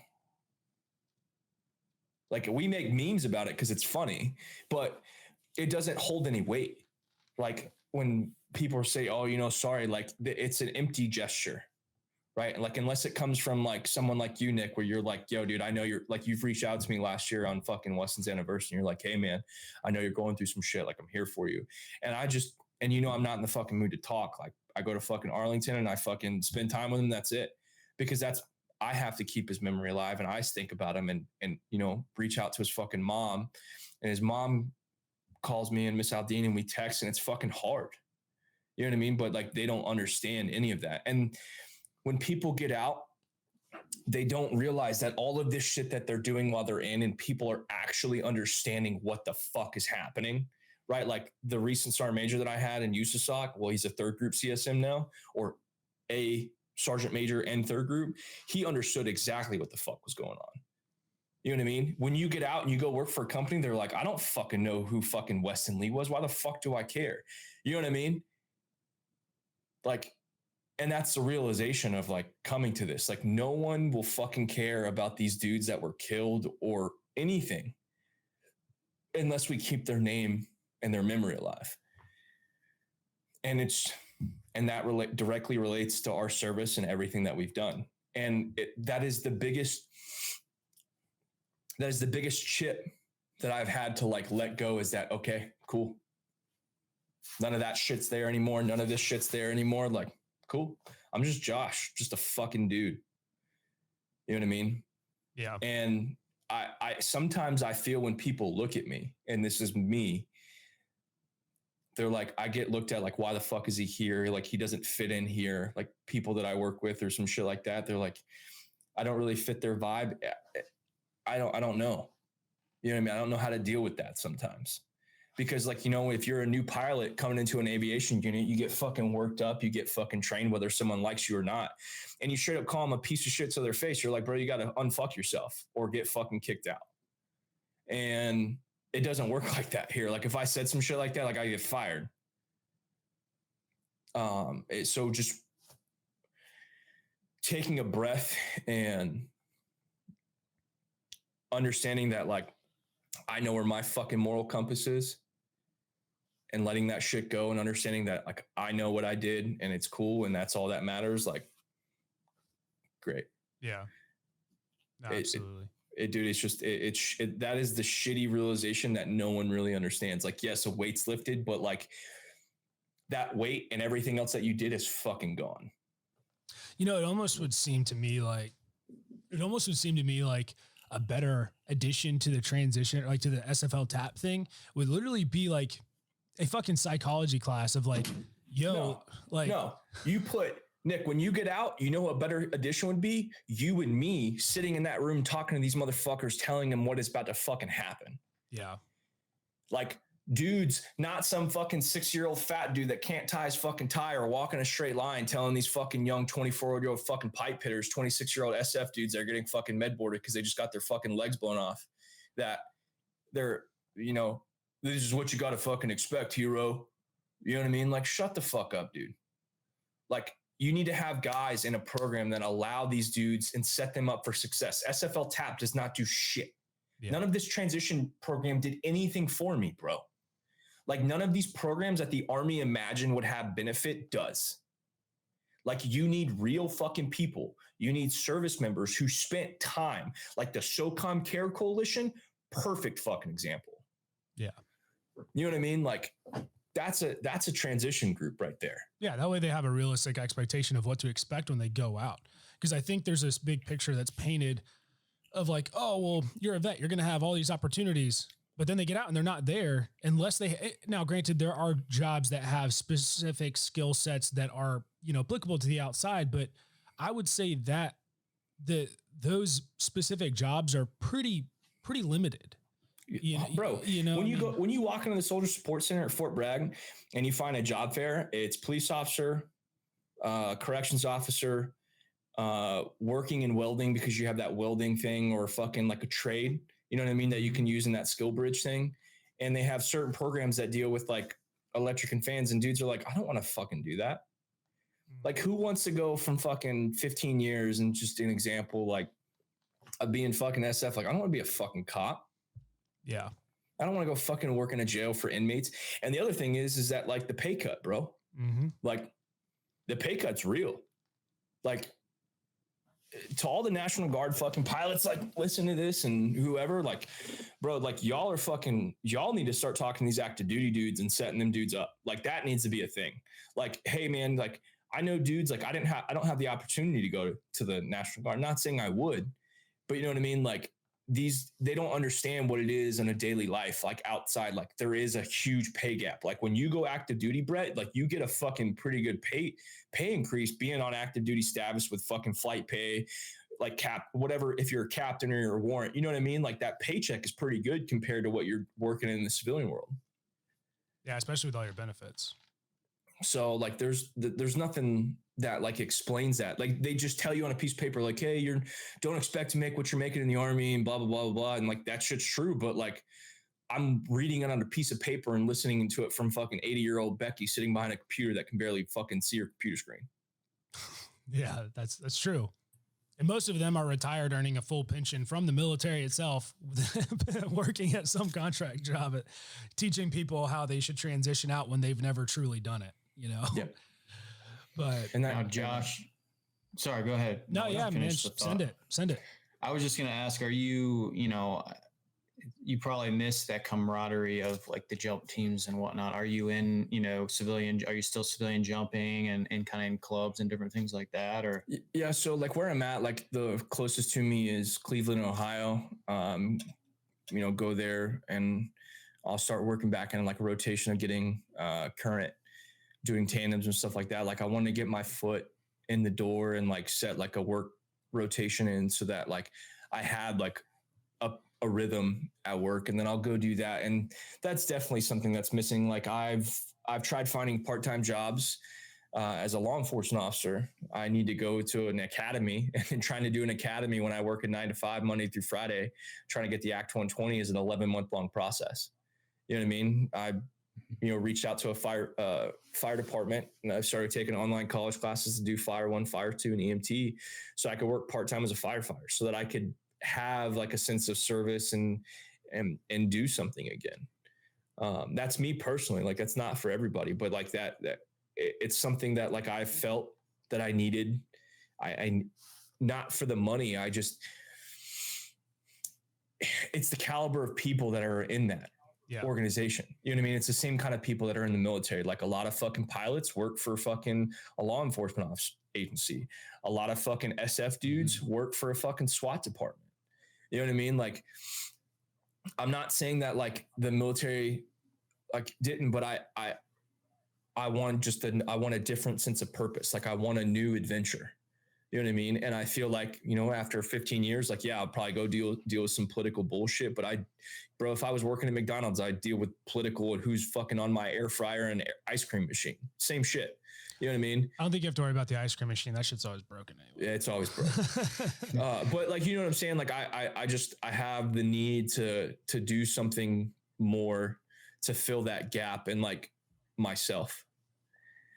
I think that's admirable. And I mean, that kind of goes back to literally what we've been saying all along. Like the whole reason we do this is the people and the sense of purpose that we have while we're doing it. Right. And it's not just everybody, it's our people, and our sense of purpose in the job. And, you and I have talked about that extensively in finding that sense of purpose. And I think that that's something that that I know in myself, and I know for Brett, cause he's still serving on the guard side. Like we've all felt that, you know, and we're all like, hey, cool. Yeah. You know, we want to leave active duty, or we're leaving active duty, wherever it might be. But like taking that sense of purpose, I think is 100% what you're saying. Like there's a huge part of you that is missing if you're not working in that field. But I 100%, man, that's admirable. And I hope you're able to, you know, get back into jumping and to do the LEO or the fire, you know, whatever it is that you choose to do. Do you see yourself doing that in Pennsylvania long-term, like staying up there long-term? I mean, I would hope so. Like I didn't move, like, and that's one thing I've like, my employers know, you know what I mean? Like I didn't move up here for the fuck of it. Yeah. Like I work for 3 gentlemen that understand that I'm a ride or die motherfucker. Like right. I'm not, and this is one thing people will tell you, and I've heard on some podcasts, like listen to dudes transition, like, hey man, your first job ain't the job that's going to fucking, I was like, fuck no. I was like, I'm working for fucking people that know that I'm ride or die for the company that I'm with. Like support and loyal to the fucking core and the foundation of what they want to do and create something that they don't have yet. And push the boundaries for the company. And then I want to do that personally. So how do I do that? You know what I mean? That's the ultimate question. Like I have a job. They're like, what more do you want? And I was like, something that's not a 9 to 5. Yeah. You know what I mean? Like yes, I need a job to survive. Like I have a job that I love and I can make content and be me, bro. I get to wear fucking jeans and a t-shirt or fucking sweatpants and work out after like, that's fucking amazing. Like you can't say that in 90% of jobs that you go to. So I'm fortunate. But at the same time, like me personally, I need to do more. Yeah. Speaking of lifting, I'm gonna throw, you're looking pretty thick, boy. What's up, baby? You want some? You're looking pretty thick. Yeah, I'm trying. So I recommend both of you, Brett and Nick, to reach out to Aspire Rejuvenation Clinic. So they don't take TRICARE, but it costs $250 to get your blood work. And you get on TRT, right? So they give you like actual, like, hey, you've been in the military this long, bro. You've been flying, like your natural testosterone are low. Like I didn't realize that my thyroid was overproducing. So my body was fighting. Like, bro, like that shit affects your mental health. And what other people don't say is that why all these veterans are killing themselves is because they don't seek testosterone therapy. Like, bro, if a dude who's fucking 38 has 10 fucking deployments, comes back and he's like, oh, kills himself. They're like, oh, he was depressed. Why was he depressed? Well, his fucking wife left him. No, motherfucker. His testosterone levels were like at 200. And like that shit doesn't make you right mentally. So that's my spiel to that. Like, no. Bro, so I mean, scientifically it makes sense too. And we've talked a little bit about stress's impact on working out, but I mean, we know that when cortisol increases, testosterone production is going to decrease. Like we know that. So it's no surprise at all that people go on deployments, super high stress environment. Yeah, maybe their wife left them. All these factors, sleep deprivation and shitty sleep schedules, all these things, you're sitting at that high cortisol production level for such a long time that it tanks your testosterone. And so then the only thing you can do is eat your ass off and try to lift to stay up with it. No, compound that with getting out. Compound that absolutely. With not having a job that you fucking love. Compound that with no sense of purpose. Compound that with losing fucking friendship and realizing that nobody in the military really gives a fuck about you anymore, which is true, which is cool. You know what I mean? We still got friends, but like you compound all that, bro. Like that is a fucking 10-step process to shoot yourself in the face. Yeah. Right there. And bro, that's not a joke. Like that is a fucking fact. Like, dudes in the military need to go reach out to these companies like Aspire and be like, hey, I want to get my blood work done. Why am I fucking depressed? I'm on antidepressants. It's not working. No shit, bro, because your testosterone is at the levels of when you were fucking 5. Like you have the testosterone levels of a fucking 6-year-old man. And this happens to 26, 27-year-old dudes because who have been flying since they were 19, who have been to fucking combat and done all this shit. Like, bro, you're out of whack. Like, go get your shit checked. So I have been taking TRT. My now testosterone levels are up. My appetite's up. I'm filling out my fucking body again, and I'm feeling good. Yeah, for sure, man. You're looking great. Appreciate you. Yeah. Outside of TRT, are you playing with anything else since you have that ability now? Like, oh, bro, like, so I have, I've been researching a company in Texas that does microdosing for fucking PTSD because I'm really tired of fucking waking up and not sleeping. Like I like, bro, I'm not going to go into the, like you understand, but like I have fucking nightmares and shit, like about things that I don't even understand why I have nightmares about. Yeah. Like Weston hits me, randomly, and I fuck it, bro. It's bad. And so I'm reaching out to a company in Texas that does microdosing that helps with like significantly with like PTSD, night terror, stuff like that. And it's not something that we would speak publicly about because like I feel like PTSD in itself is like a very misportrayed and like overused word. Yeah. Right. But like they actually like, I want to be fixed. I don't want to just use it as a crutch. Yeah, absolutely. Have you heard of, no, you're absolutely fine. Have you heard of Cody Alfred? Yeah. He was a Marsoc dude that was on the Sean Ryan showed. Yep. I'm actually friends with Cody. I actually reconnected. Awesome. Okay. I'm actually reconnected with him just recently because I was like, hey, bro, I was like, did you unfollow me or did I? And he was like, I don't know. It's Instagram. So we reconnected and fucking bullshit a little bit. But yeah, no, Cody's an awesome dude. Yeah, and his story on the Sean Ryan show is incredible. I don't know if you're able to listen, but he's got a lot. I guess the microdosing and the different psilocybins and different things he's done has really changed his life around. So I was gonna bring that up. See. He's a perfect example. You know what I mean? Someone that's done all of that shit and that goes and gets treated like that's exactly what I want to do. Yeah. And then I've experimented with I don't like weed. Weed makes me gag, bro. Like I don't know why, but better that than a dick, though. Yeah, true. Maybe not. I don't know. It could be. Yeah, but I mean, it's one of those things. Like I use a THC pen, and it helps me. Like it calms my mind before I sleep, which I wish I could have used in the military. Like, bro, like I wouldn't have had sleepless nights, waking up at 4 o'clock in the morning. Like it's pretty legit. As far as like gear goes for performance wise, I'm going to stick to TRT for 6 or 7 months. I want my body to like actually recuperate and I want my levels to be normal before you start throwing other shit in there.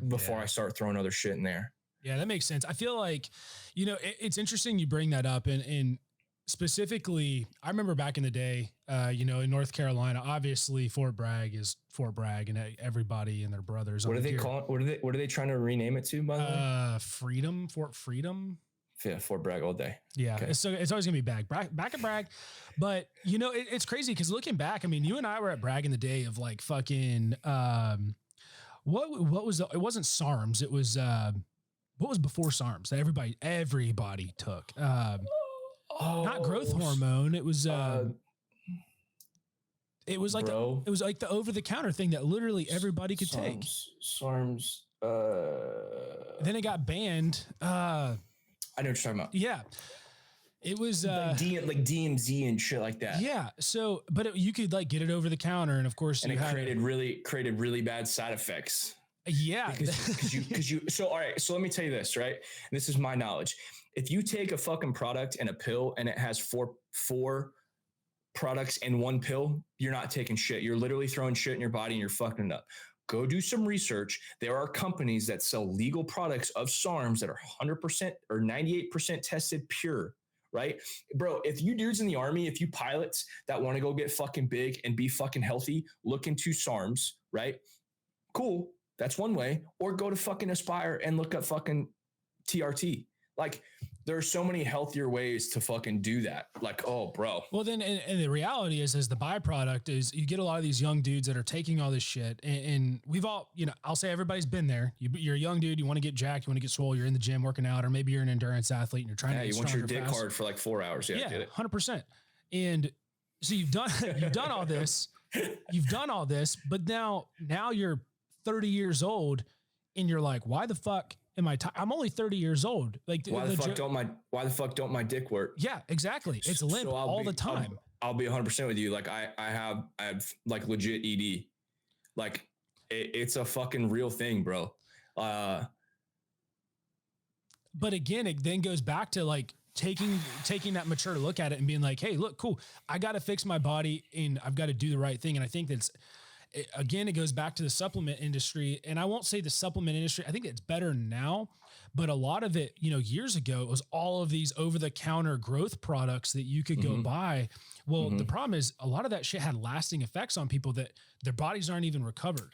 Bro, I'll tell you this. Go on fucking YouTube. Go to Seth Feroci's channel and look at him fucking 5 years ago and hear him talk about steroids and what it did. Yeah. Right? Like, if you want to understand like the scientifics, like, bro, it's 2022. Like, you got Wi-Fi in the middle of fucking Afghanistan. Well, you did until we left poorly. True. But like you had Wi-Fi in the middle of Afghanistan. Like, you can do that shit. Like, there's plenty of people and there's plenty of public companies on social media that reach out to people in law enforcement, in the military, and be like, hey man, like, I have like Alphalete and fucking, like, for example, like as far as like supplements, like Axe and Sledge promotes all of these healthy fucking products. And then if you want to get into gear and supplements above like natural supplements, like you go talk to Aspire. And I keep plugging them because, bro, like, they're such an underplayed part. Like, Nick, Brett, you guys can go reach them and it's not illegal. Yeah. Nothing about it is illegal. It is literally for your fucking health. It's now, so that sorry to interrupt. Just a real quick question. Will they run like all your other supplement values too? Bro, they literally test for everything under the fucking sun. They take 4 or 5 vials and they run every single thing that you can run. And he will tell you why. Like, the doctor will tell you why it is doing what your body is doing, what it's doing. And he'll lay it out and he's like, hey, this is what I recommend. And you do it. And if you need to adjust it, they adjust it. It is a fucking two-way street. And it's not illegal. None of this is illegal. That's the fucking amazing part, is that, bro, like, SF dudes are taking TRT. You know what I mean? Yeah. Team guys taking TRT. Like, anybody that is over the age of 30 that has been in the Army for fucking more than 8 years needs to go get their shit checked. Like, if you rage out, if you're fucking tired, if you fly too much, whatever, go get your shit checked. Like, don't become that CW4, that fucking captain or that major that's a fucking fat piece of shit that literally eats his own dick and spits out bullshit to his troops. You know what I mean? Like, don't do that. Like, and I think a lot of that can be attested to a career of stress. And then they're like, well, I don't know, I'm fat. I'm eating healthy. I'm doing all this stuff. And it's because their testosterone production is because you know why? Because because some of these bigger minded people in the government be like, oh man, I'm a fucking PT son. I do this and blah, blah, blah. Like, bro, like, you're not looking at actual real causes. Like, you're not looking at why you have blackout episodes, why you can't fucking sleep, why you don't have a fucking appetite, and why you're fucking fat. It's because you're looking at everything on the internet and listening to what a doctor's telling you without testing you. Yeah. Like, bro, there's so much research out there on this shit, as far as like, hey, this is like a major testosterone, thyroid. You know what I mean? Like, if your thyroid is overcompensating and fighting your own thyroid in your body, like, bro, like, you're going to put on weight, or you're not going to put on weight. You're going to be a skinny fucking piece of shit. Or you're going to be a fat fuck. Like, everybody at my work, literally every male runs TRT because they're over the age of fucking 30 or they're 26 or they need natural testosterone levels. It just is what it is nowadays. Like, we have the science behind it. There's no reason why you shouldn't want to improve your life, because 1, that affects you mentally. 2, and it affects you physically. Like, there's no reason why you shouldn't take the step. If it costs you $250 to get your blood work and it costs you $250 to fucking run 10 weeks of fucking TRT, that's 100% worth it. Sorry, TRICARE doesn't cover it because they don't fucking, obviously the Army is 40 years behind of everything. Like, oh, hey, by the way, we just spent $40,000 or $400,000 trying to test out this new body composition too. But fuck that. We're going to go back to the old taping shit. Yeah. Yeah, and they're going to get rid of the ACFT. Oh, bro, I saw that coming. Probably. I saw that coming. I saw that coming. Too expensive to run, doesn't do this or that, but yeah, man. Too many lawsuits. Yeah. Well, and it's crazy too. I liken being that far behind to the 45-year-old women that hit you up asking why you don't talk to them anymore because they thought you were married. So I had this page, Social Catfish, hit me up. I'm like, hey dog, like, if a bitch gets scammed in 2022, like, I don't give a fuck. Like, they're like, well, can you be compassionate about this? And I'm like, no. Like, Dude, that's been I just- going on for so long. Dog, I don't understand. Like, hey, I'm American. I am in Nigeria. I can't come home. Can you send me? Fuck my shit. No. Like, like these women get on the internet at fucking 60 years old. And I'm like, bro, where were you born? Like the 1960s. And you just figured out what the internet was? Like, oh my God. Bro, I paid so much money and you stopped talking to me. your fucking life savings, like shut the fuck up. I'm sorry. That's an ongoing forever lasting issue. Like they were alive today and they're like, yeah, we see these guys in Nigeria. And I was like, bro, this is a problem that you guys, like one page isn't going to fix. Yeah. You know what I mean? No, it's been going on forever. It's comical. It's like literally I get people that know me. They're like, hey bro, did you make a new page? And I was like, hey bro, are you fucking stupid?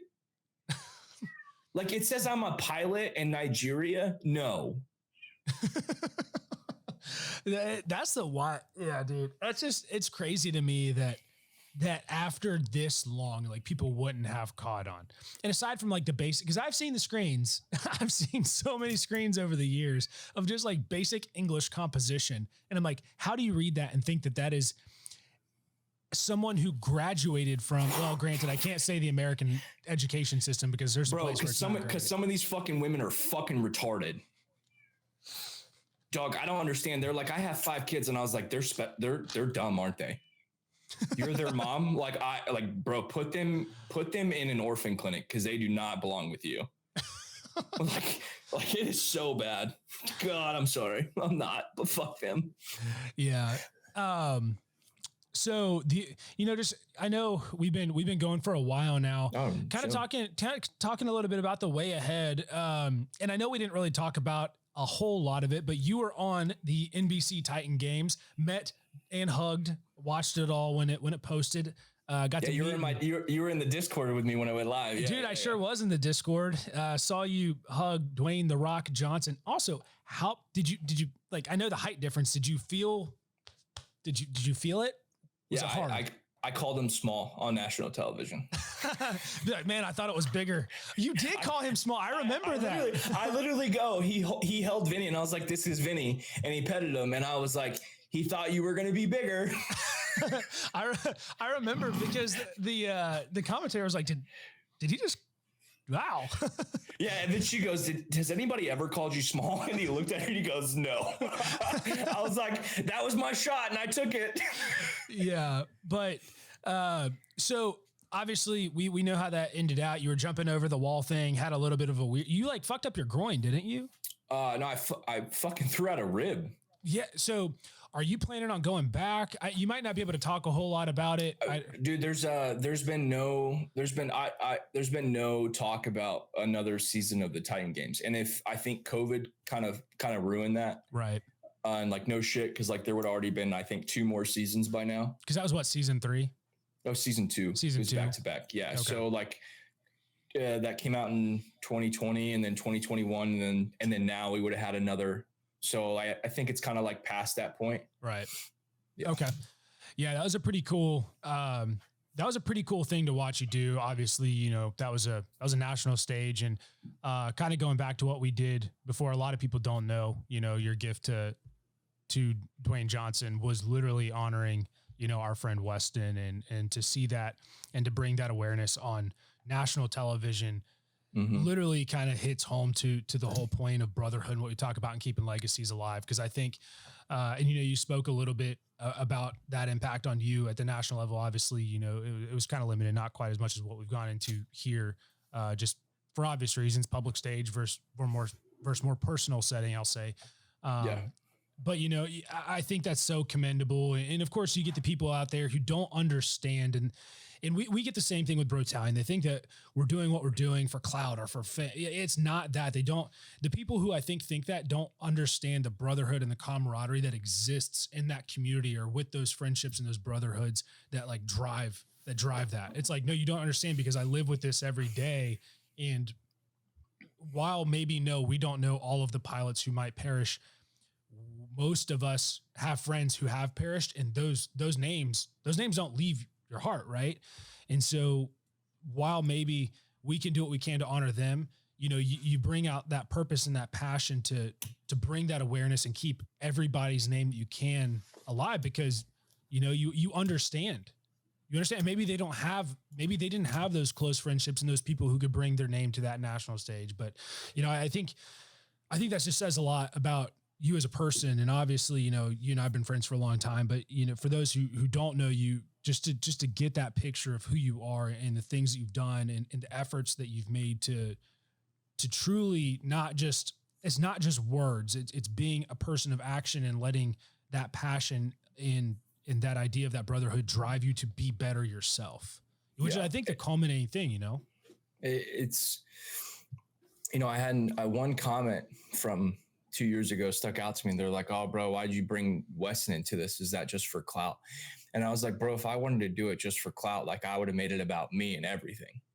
Like they were like, "Hey, I want to know about you." And I gave them my story and then Weston. Yeah. But the thing is, like, you can't talk about who you are and where you are today without acknowledging the probably one of, if not the most major impact on your adult life. Oh, bro, by far, like it's an ever, how do I word this? It is an ever changing battle, right? Like within myself of like, you know what I mean? Like I'm not going to say like fucking demons, but like I battle my worth every day. You're like, do I want to be here anymore? You know what I mean? Cause the easy way out is fucking pulling a trigger. And I kind of convinced myself that like, I would rather take the pain of thinking about him and reliving moments and swiping through photos of him every day than pulling a trigger. And it doesn't work like that for some people. And I just wanted to give them the avenue of like, hey, you're not the only one. Like this is a thing. And that brought me to the changing of social media. Like I have my social media for me, you know what I mean? Like it's funny, it's relatable, but now it's more so like I'm out and I have freedom of speech, more say than if Instagram doesn't fucking put the dick in my ass and tell me to shut up. To like bring more of those actual raw emotions out, not just sitting here looking for fucking clout. Like I don't give a fuck. Like I just don't want another E7 to fucking put a shotgun in his mouth and kill him at the fucking PX on a fucking Tuesday afternoon. Yeah. 100%. Like, bro, like there was a day where we were teaching, some dude fucking put a gun in his mouth and killed himself in the PX parking lot. That's a real fucking thing. Like while we were teaching jump master school, and I was like, what the fuck? You know what happened? Nothing. No news, no coverage. I don't even know the fucking dude's name, which pisses me off. Like, but that's what we are, right? Like and I hate it. Like I hate it that like Brett, like myself, like Nick, like if you died in a fucking helicopter crash, Brett, like if I died on a jump, you know what I mean? Like they would post me like, oh, a soldier dies in a fucking training accident. And that's the end of it. Or if I fucking killed myself, you'd be like, oh, Josh, you would hear it from Nick and be like, yo, Josh killed himself. And that would be the end of it. And that's the shittiest part of doing what we do, is that it is just that. And bro, for some reason, I see all about this men's mental health shit now. And I see all about this, like, oh, my fucking buddy committed suicide because he was battling his fucking demons and all this other crazy shit. And I'm like, bro, like all these dudes are killing themselves and you're talking about it and you're spreading all of this awareness, or you're doing all of these fucking push-ups, like fuck you 22 bullshit. Like fuck that whole. Yeah. Fuck that. Like it's bullshit. Like we're not actually doing anything to help these people. We're not doing anything to help these 24-year-old kids, these 38-year-old fathers, these fucking 32-year-old pilot that just got a fucking divorce from his fucking 10-year wife because he left to fucking go to Egypt to fly for a year because fucking Branch fucked him because he couldn't get his fucking co-orders. You know what I mean? And his unit wouldn't support him. So he fucking kills himself. Great fucking dude. forgotten. Yeah. Like, I'm so tired of that shit. Well, you know, like, I'm so tired of being that being a fucking excuse. We've talked about it before too. And I know Brett's got something here in a minute. But you know, we've talked about it in the Army kind of pitched, and I'll say not just the Army, the military pitched this whole thing of like holistic health and fitness. And, you know, we're all about changing people's mindset and promoting mental health and all this stuff. But in practice, like on paper and like as a program, it sounds really good, but in practice, it doesn't really equate to that. What have they accomplished? Well, and that's my point. Like the whole behavioral health thing at a command level and at a peer level in the military is still kind of seen. Like if you go check yourself into behavioral health and be like, man, I just want to, like, I've got some shit on my mind. I just want to talk. I want to get right. That almost still now does not It doesn't sit well. It doesn't do anything. It puts a negative light on you in the military still. And I don't give a fuck what anybody says, because I went to behavioral health and fucking third group and got seen for my fucking shit because, like, and you know why? Because I see 3 different fucking therapists every time that I went. My 3 free sessions is fucking bullshit. Yeah. Like the Army can pitch the greatest scheme ever on fucking paper, and none of it is executed at any sustainability, with any sustainability.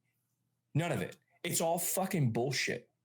Like, bro, the reason why, like, I'm still here is because I had dudes like you, and I had my boy Smith in regiment that fucking called me and make sure I didn't fucking do anything stupid.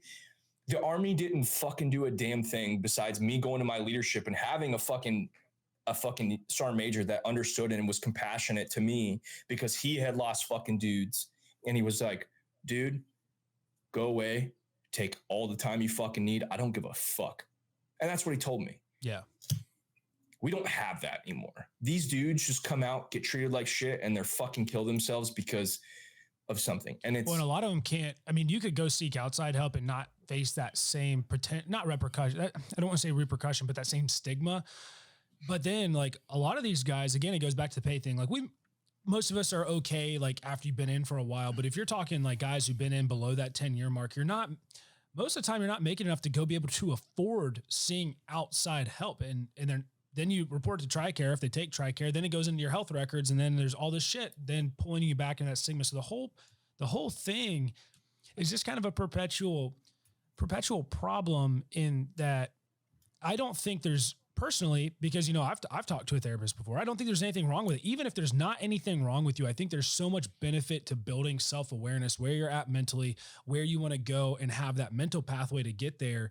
That I think there's a bad stigma around the term therapy, as opposed to, you know, a lot of these places now are phrasing it as behavioral coaching, or, you know, mental health coaching, as opposed to therapy, because I think if you throw therapy on there, it's almost like a physical therapist. It's insinuating that there is something wrong with you, which now creates that stigma around you, the end user, when in all reality, like, you could just be trying to work through some shit that is normal, everyday life shit that people that face. But maybe, you know, I personally have a very good family life situation. I have a great family, and I have 2 older brothers to talk to, parents I can talk to, and we're all really close. A lot of people don't have that. So maybe they don't have friends, or maybe they're in the military and move every 2 to 3 years, and they became disconnected from those friends or those people that they can call close confidants. So now the only thing they have is, you know, they just need to talk to somebody to figure things out, because they don't have that guidance. And that person is most of the time not their first line supervisor, because we all know that how that fucking whole thing goes, right? So the problem that I see from that, and this is a lesson that I got brought onto recently, is that a lot of people need to talk, right? Not a lot of people have the ability to listen. And for 1, understand, 2, comprehend, or 3, be able to reciprocate. And I'm not saying like, oh, like, yeah, I was there too, like, kind of thing, like, but just have like the ability to make someone separate something, to move in a direction. You know what I mean? Like, so like not a lot of guys can listen. It's all like, oh, like, bro, my best friend Weston was killed, and you're like, oh man, my buddy was killed too. Like, it's not that. Like, I don't need that. Like, I need to be able to talk, you to listen, and then just understand what's going on. And a lot of these dudes don't go through it because, like, these therapists don't have that ability. Like, they need to talk to someone that has the mental fortitude to not put it about themselves, to have the appropriate response to what they just told them. And then 3, show compassion and give a fuck about this dude or this woman. Yeah. And that's what we lack ultimately. Like, you can throw every therapist in the book at all these dudes with these fucking suicide tendencies, and it's not going to fix anything. Right. Because none of these women or these therapists or these men therapists have the ability to actually listen to what these dudes and give a fuck. Yeah. Like, 100%. it's a job for them. And when these guys like myself go into these people, and like you, Nick, and we go in, Brett, and we go into these places, like, we're treated like a fucking job. Yeah. That's true. That's true. And no one's like, they're listening, but it's like, I just put this over my mouth and now you can't understand a word I'm saying. You're just writing down what you need to write down. And that's where I see that. We talked a little bit about some of those mitigators.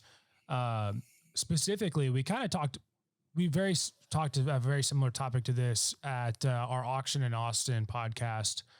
What was that, last year, Brett, that we did that Auction in Austin? That was last year, right? Yeah. So we talked about, Correct. Like mental health and stress and things. Well, the crazy thing for guys like us, and just to kind of plug this in there so that everybody kind of understands, like, the way that, again, talking cortisol and the way your body works, is the first response that a lot of these people are like, hey, find an activity that takes your mind off of it. And a lot of us are like, cool, I'm going to go crush my body on the gym, and a bike, on a run, whatever it might be. And to Spencer's point that he made, he's like, okay, so you want to use that to reduce stress. Well, actually, lifting increases your cortisol levels, increases your stress levels, which is only going to make things worse in the long run. So, which is mind blowing to us, because we're like, oh, well, we're being healthy and fit. But if you don't take care of the other side, it's actually not doing what it's supposed to. It's not doing anything. It's not doing anything.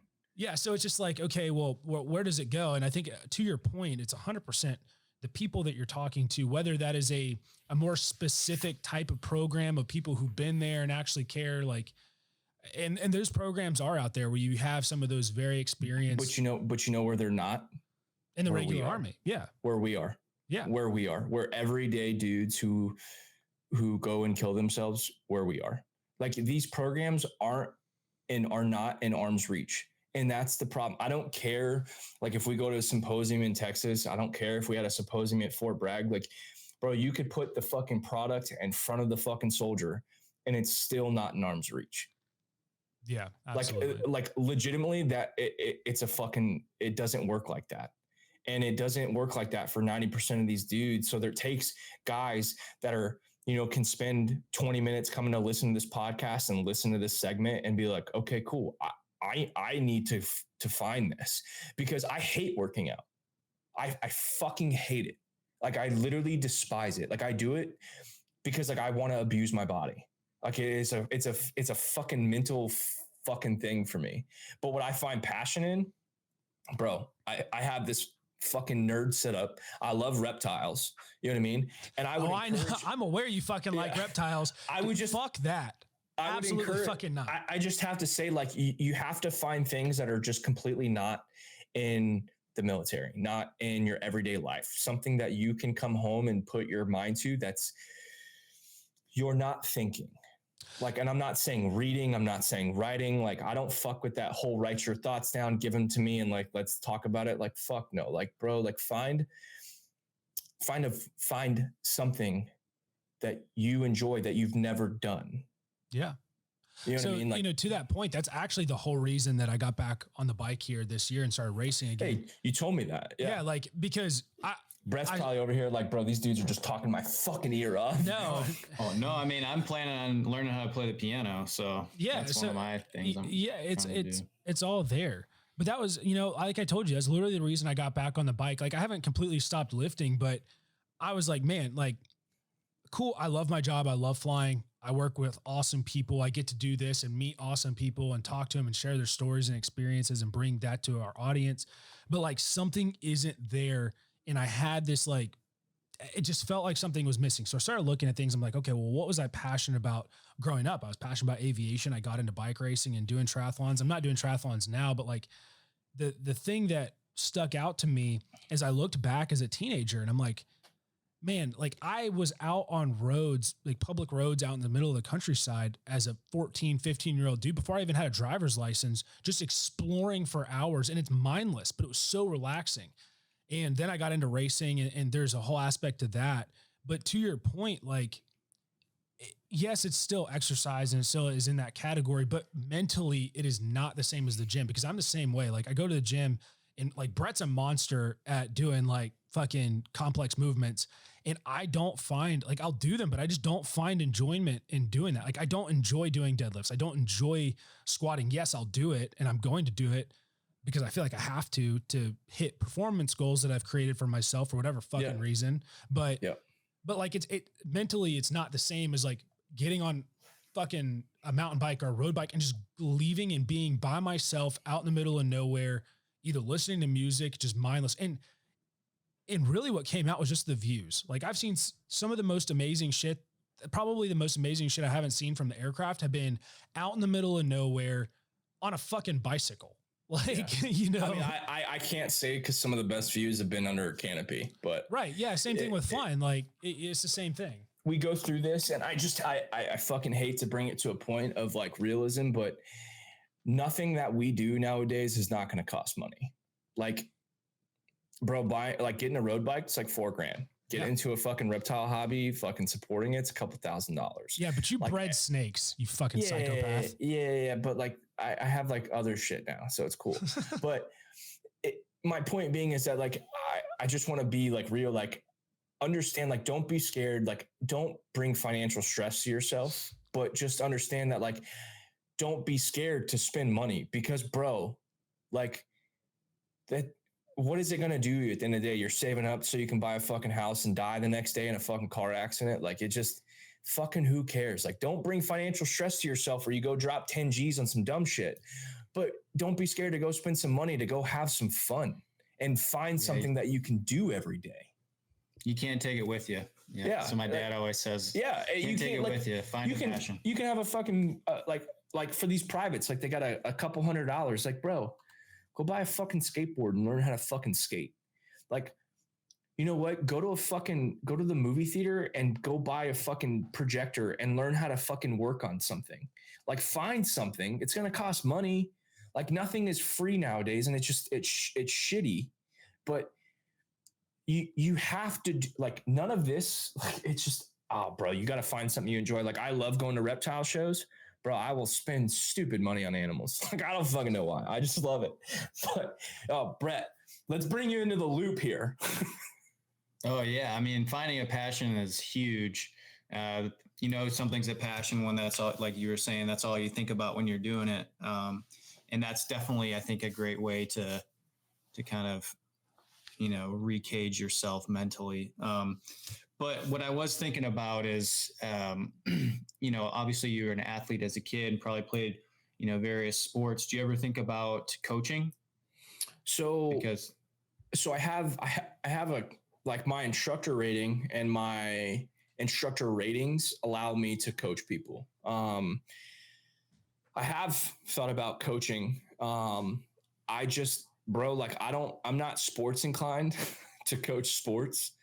I hate fucking kids. So like it's hard for me to sit here and want to go coach some kids. But if a fucking 38-year-old dude needs to know how to fucking squat, like I'll fucking coach in the gym. I'll do some stuff like that. I just find no pleasure in something like that, like other people would. It's just not my passion. As far as like, I love being able to teach skydiving and give people those first time experiences. Like I gave a lot of fucking pilots, a fuck ton of pilots, tandems. And they were like, bro, I've never jumped. And I would jump them out of their own helicopter or their own plane.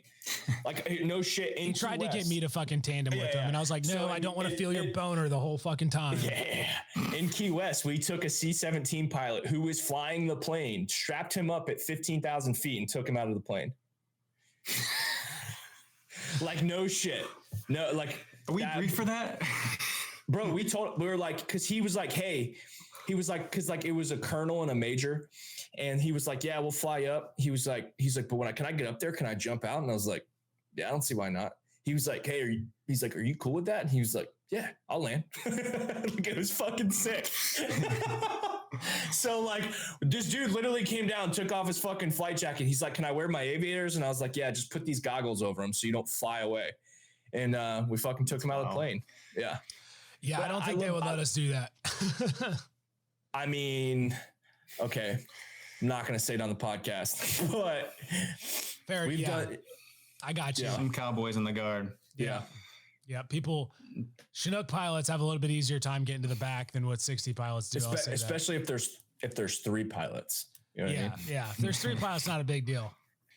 Yeah. I mean, it's been great having you on. And a transition off military is incredibly difficult. And, I didn't think it would be that big of a deal. And, I suffered a lot of, I think, similar type things that you went through.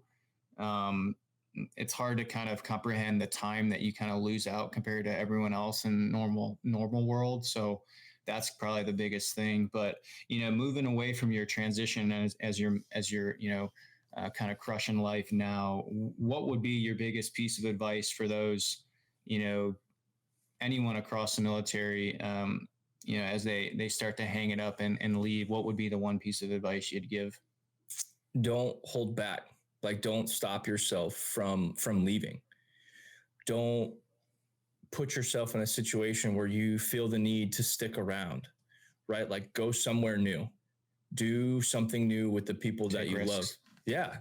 Like, bro, like I came here and I've been to PA twice and I moved here.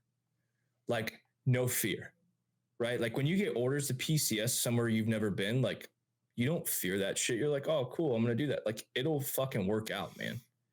Like, don't put yourself in a position where you can't leave. Don't put yourself in a bind where you're obligated to do things. I understand dudes with kids and stuff like that, state obligations, stuff like that. But I'm talking about, like, if you're a young dude, older dude, and you have the ability to do it, do it. It's legitimate freedom. Like it more so like mentally than anything. Like, bro, you can find a job doing the same thing that I'm doing in any fucking state, right? Like, you can find the same type of people doing anywhere, whatever you want to do. I think people are, these leaders get into these guys' heads and they're like, oh, you won't be successful unless you're a fucking pilot. And they're like, oh yeah, bro, go fly for fucking American. It'll be fine. You know what I mean? Like, and dudes are like, oh, that's cake. It's boring as fuck, but you gotta, you know what I mean? You can fly, you got a job, it's whatever, but it's not satisfying. So if you're like me, go find something that fucking satisfies you. Like, my job satisfies me. I just know I need more. You know what I mean? Like, don't ever let that come into question. Like, I have a job that I enjoy, right? Like, I have the ability to have fun and create, but I need more. And I don't want these dudes to feel like they don't deserve that when they can just go get it. Yeah, absolutely. And I think that's very well said. Especially with a lot of people transitioning out right now, a lot of people across the board are, uncertain times ahead. A lot of people are like, nah, I'm going to hang up the hat and go out. And I think that that's a huge factor. We getting out of our comfort zones and taking that risk, kind of like what Brett said, being open to not necessarily just stay in that comfort zone that's been painted for you, that literally has been put into your head of like, this is your job. These are the parameters of your job. And you don't go outside of the left and right limits of the rank that you are in your chest and your job title. And so I think a lot of people carry that forward with them when they're looking at jobs and like, oh, okay, well, my skill set is in this. But in reality, and to your point, something that I think is worthwhile for everyone getting out of the military is go hire a resume writer that you sit down and just talk to about all of your experience of stuff that you did, and don't limit what you tell them to just your job title. Talk about the things that you did, because they can put into words things that we can't, and that because we don't think about it, but that translate to the civilian world to where it's more applicable to more things. And it helps you branch out and get outside of that linear kind of like horse blinders that we find ourselves in. But that, that's great advice, Josh. And we really appreciate you taking the time out of your night. I know, Seth Ferosi's got you working hard up there, and you're putting out some really awesome content. And I appreciate you taking the time out of your night to come and hang out with Brett and I. No, absolutely, man. I wish more people would, when they need help, would reach out, whether it's, for advice on anything. Like Nick calls me, he's like, hey, this is what's happening. Like we need to talk through this. Like I need someone that's transitioned out to, real time to help me. Yeah. And I just wish more people would do that. Like I wish guys would go experience the far left of what they've never been. You spend 20 years, 15 years in the Army, you don't know what it's like to do anything else. Like go so far left that you don't recognize yourself, and then come back and find your center. It's not like methodical. It's not like bullshit. Just go somewhere and do something that you don't have anything to do with anything that you've ever done. Absolutely. And experience fucking life. You know what I mean? I think that's very well said. Thank you so much for coming on. For all of our listeners out there, be sure to check out Josh at SirJumpsAlot on Instagram. Are you still OG Jump Daddy on Twitch? SirJumpsAlot on Twitch. Okay, back to SirJumpsAlot on Twitch. Was Rage Daddy. There was several name iterations as he was screaming at the internet on video games for a while there. Yep. But yeah, Still do that. Yeah, I'm sure. But check out SirJumpsAlot on Instagram. Be sure to check out his YouTube page. He's got that up and going and has some amazing videos on there, and really dives into his personal transition story. And again, not gender transition, career transition. We've already covered that. But transition out of the military, and kind of deep dives into some of those personal things that was your most recent video, I believe. So, and then again, if you cannot find his page, check out our YouTube video on this episode. It'll be down in the comments below. We'll be linking his page as well as other places to find this episode in the comments there. But again, Josh, thanks for hanging out with us tonight. Yeah, appreciate you guys having me. Thanks for it.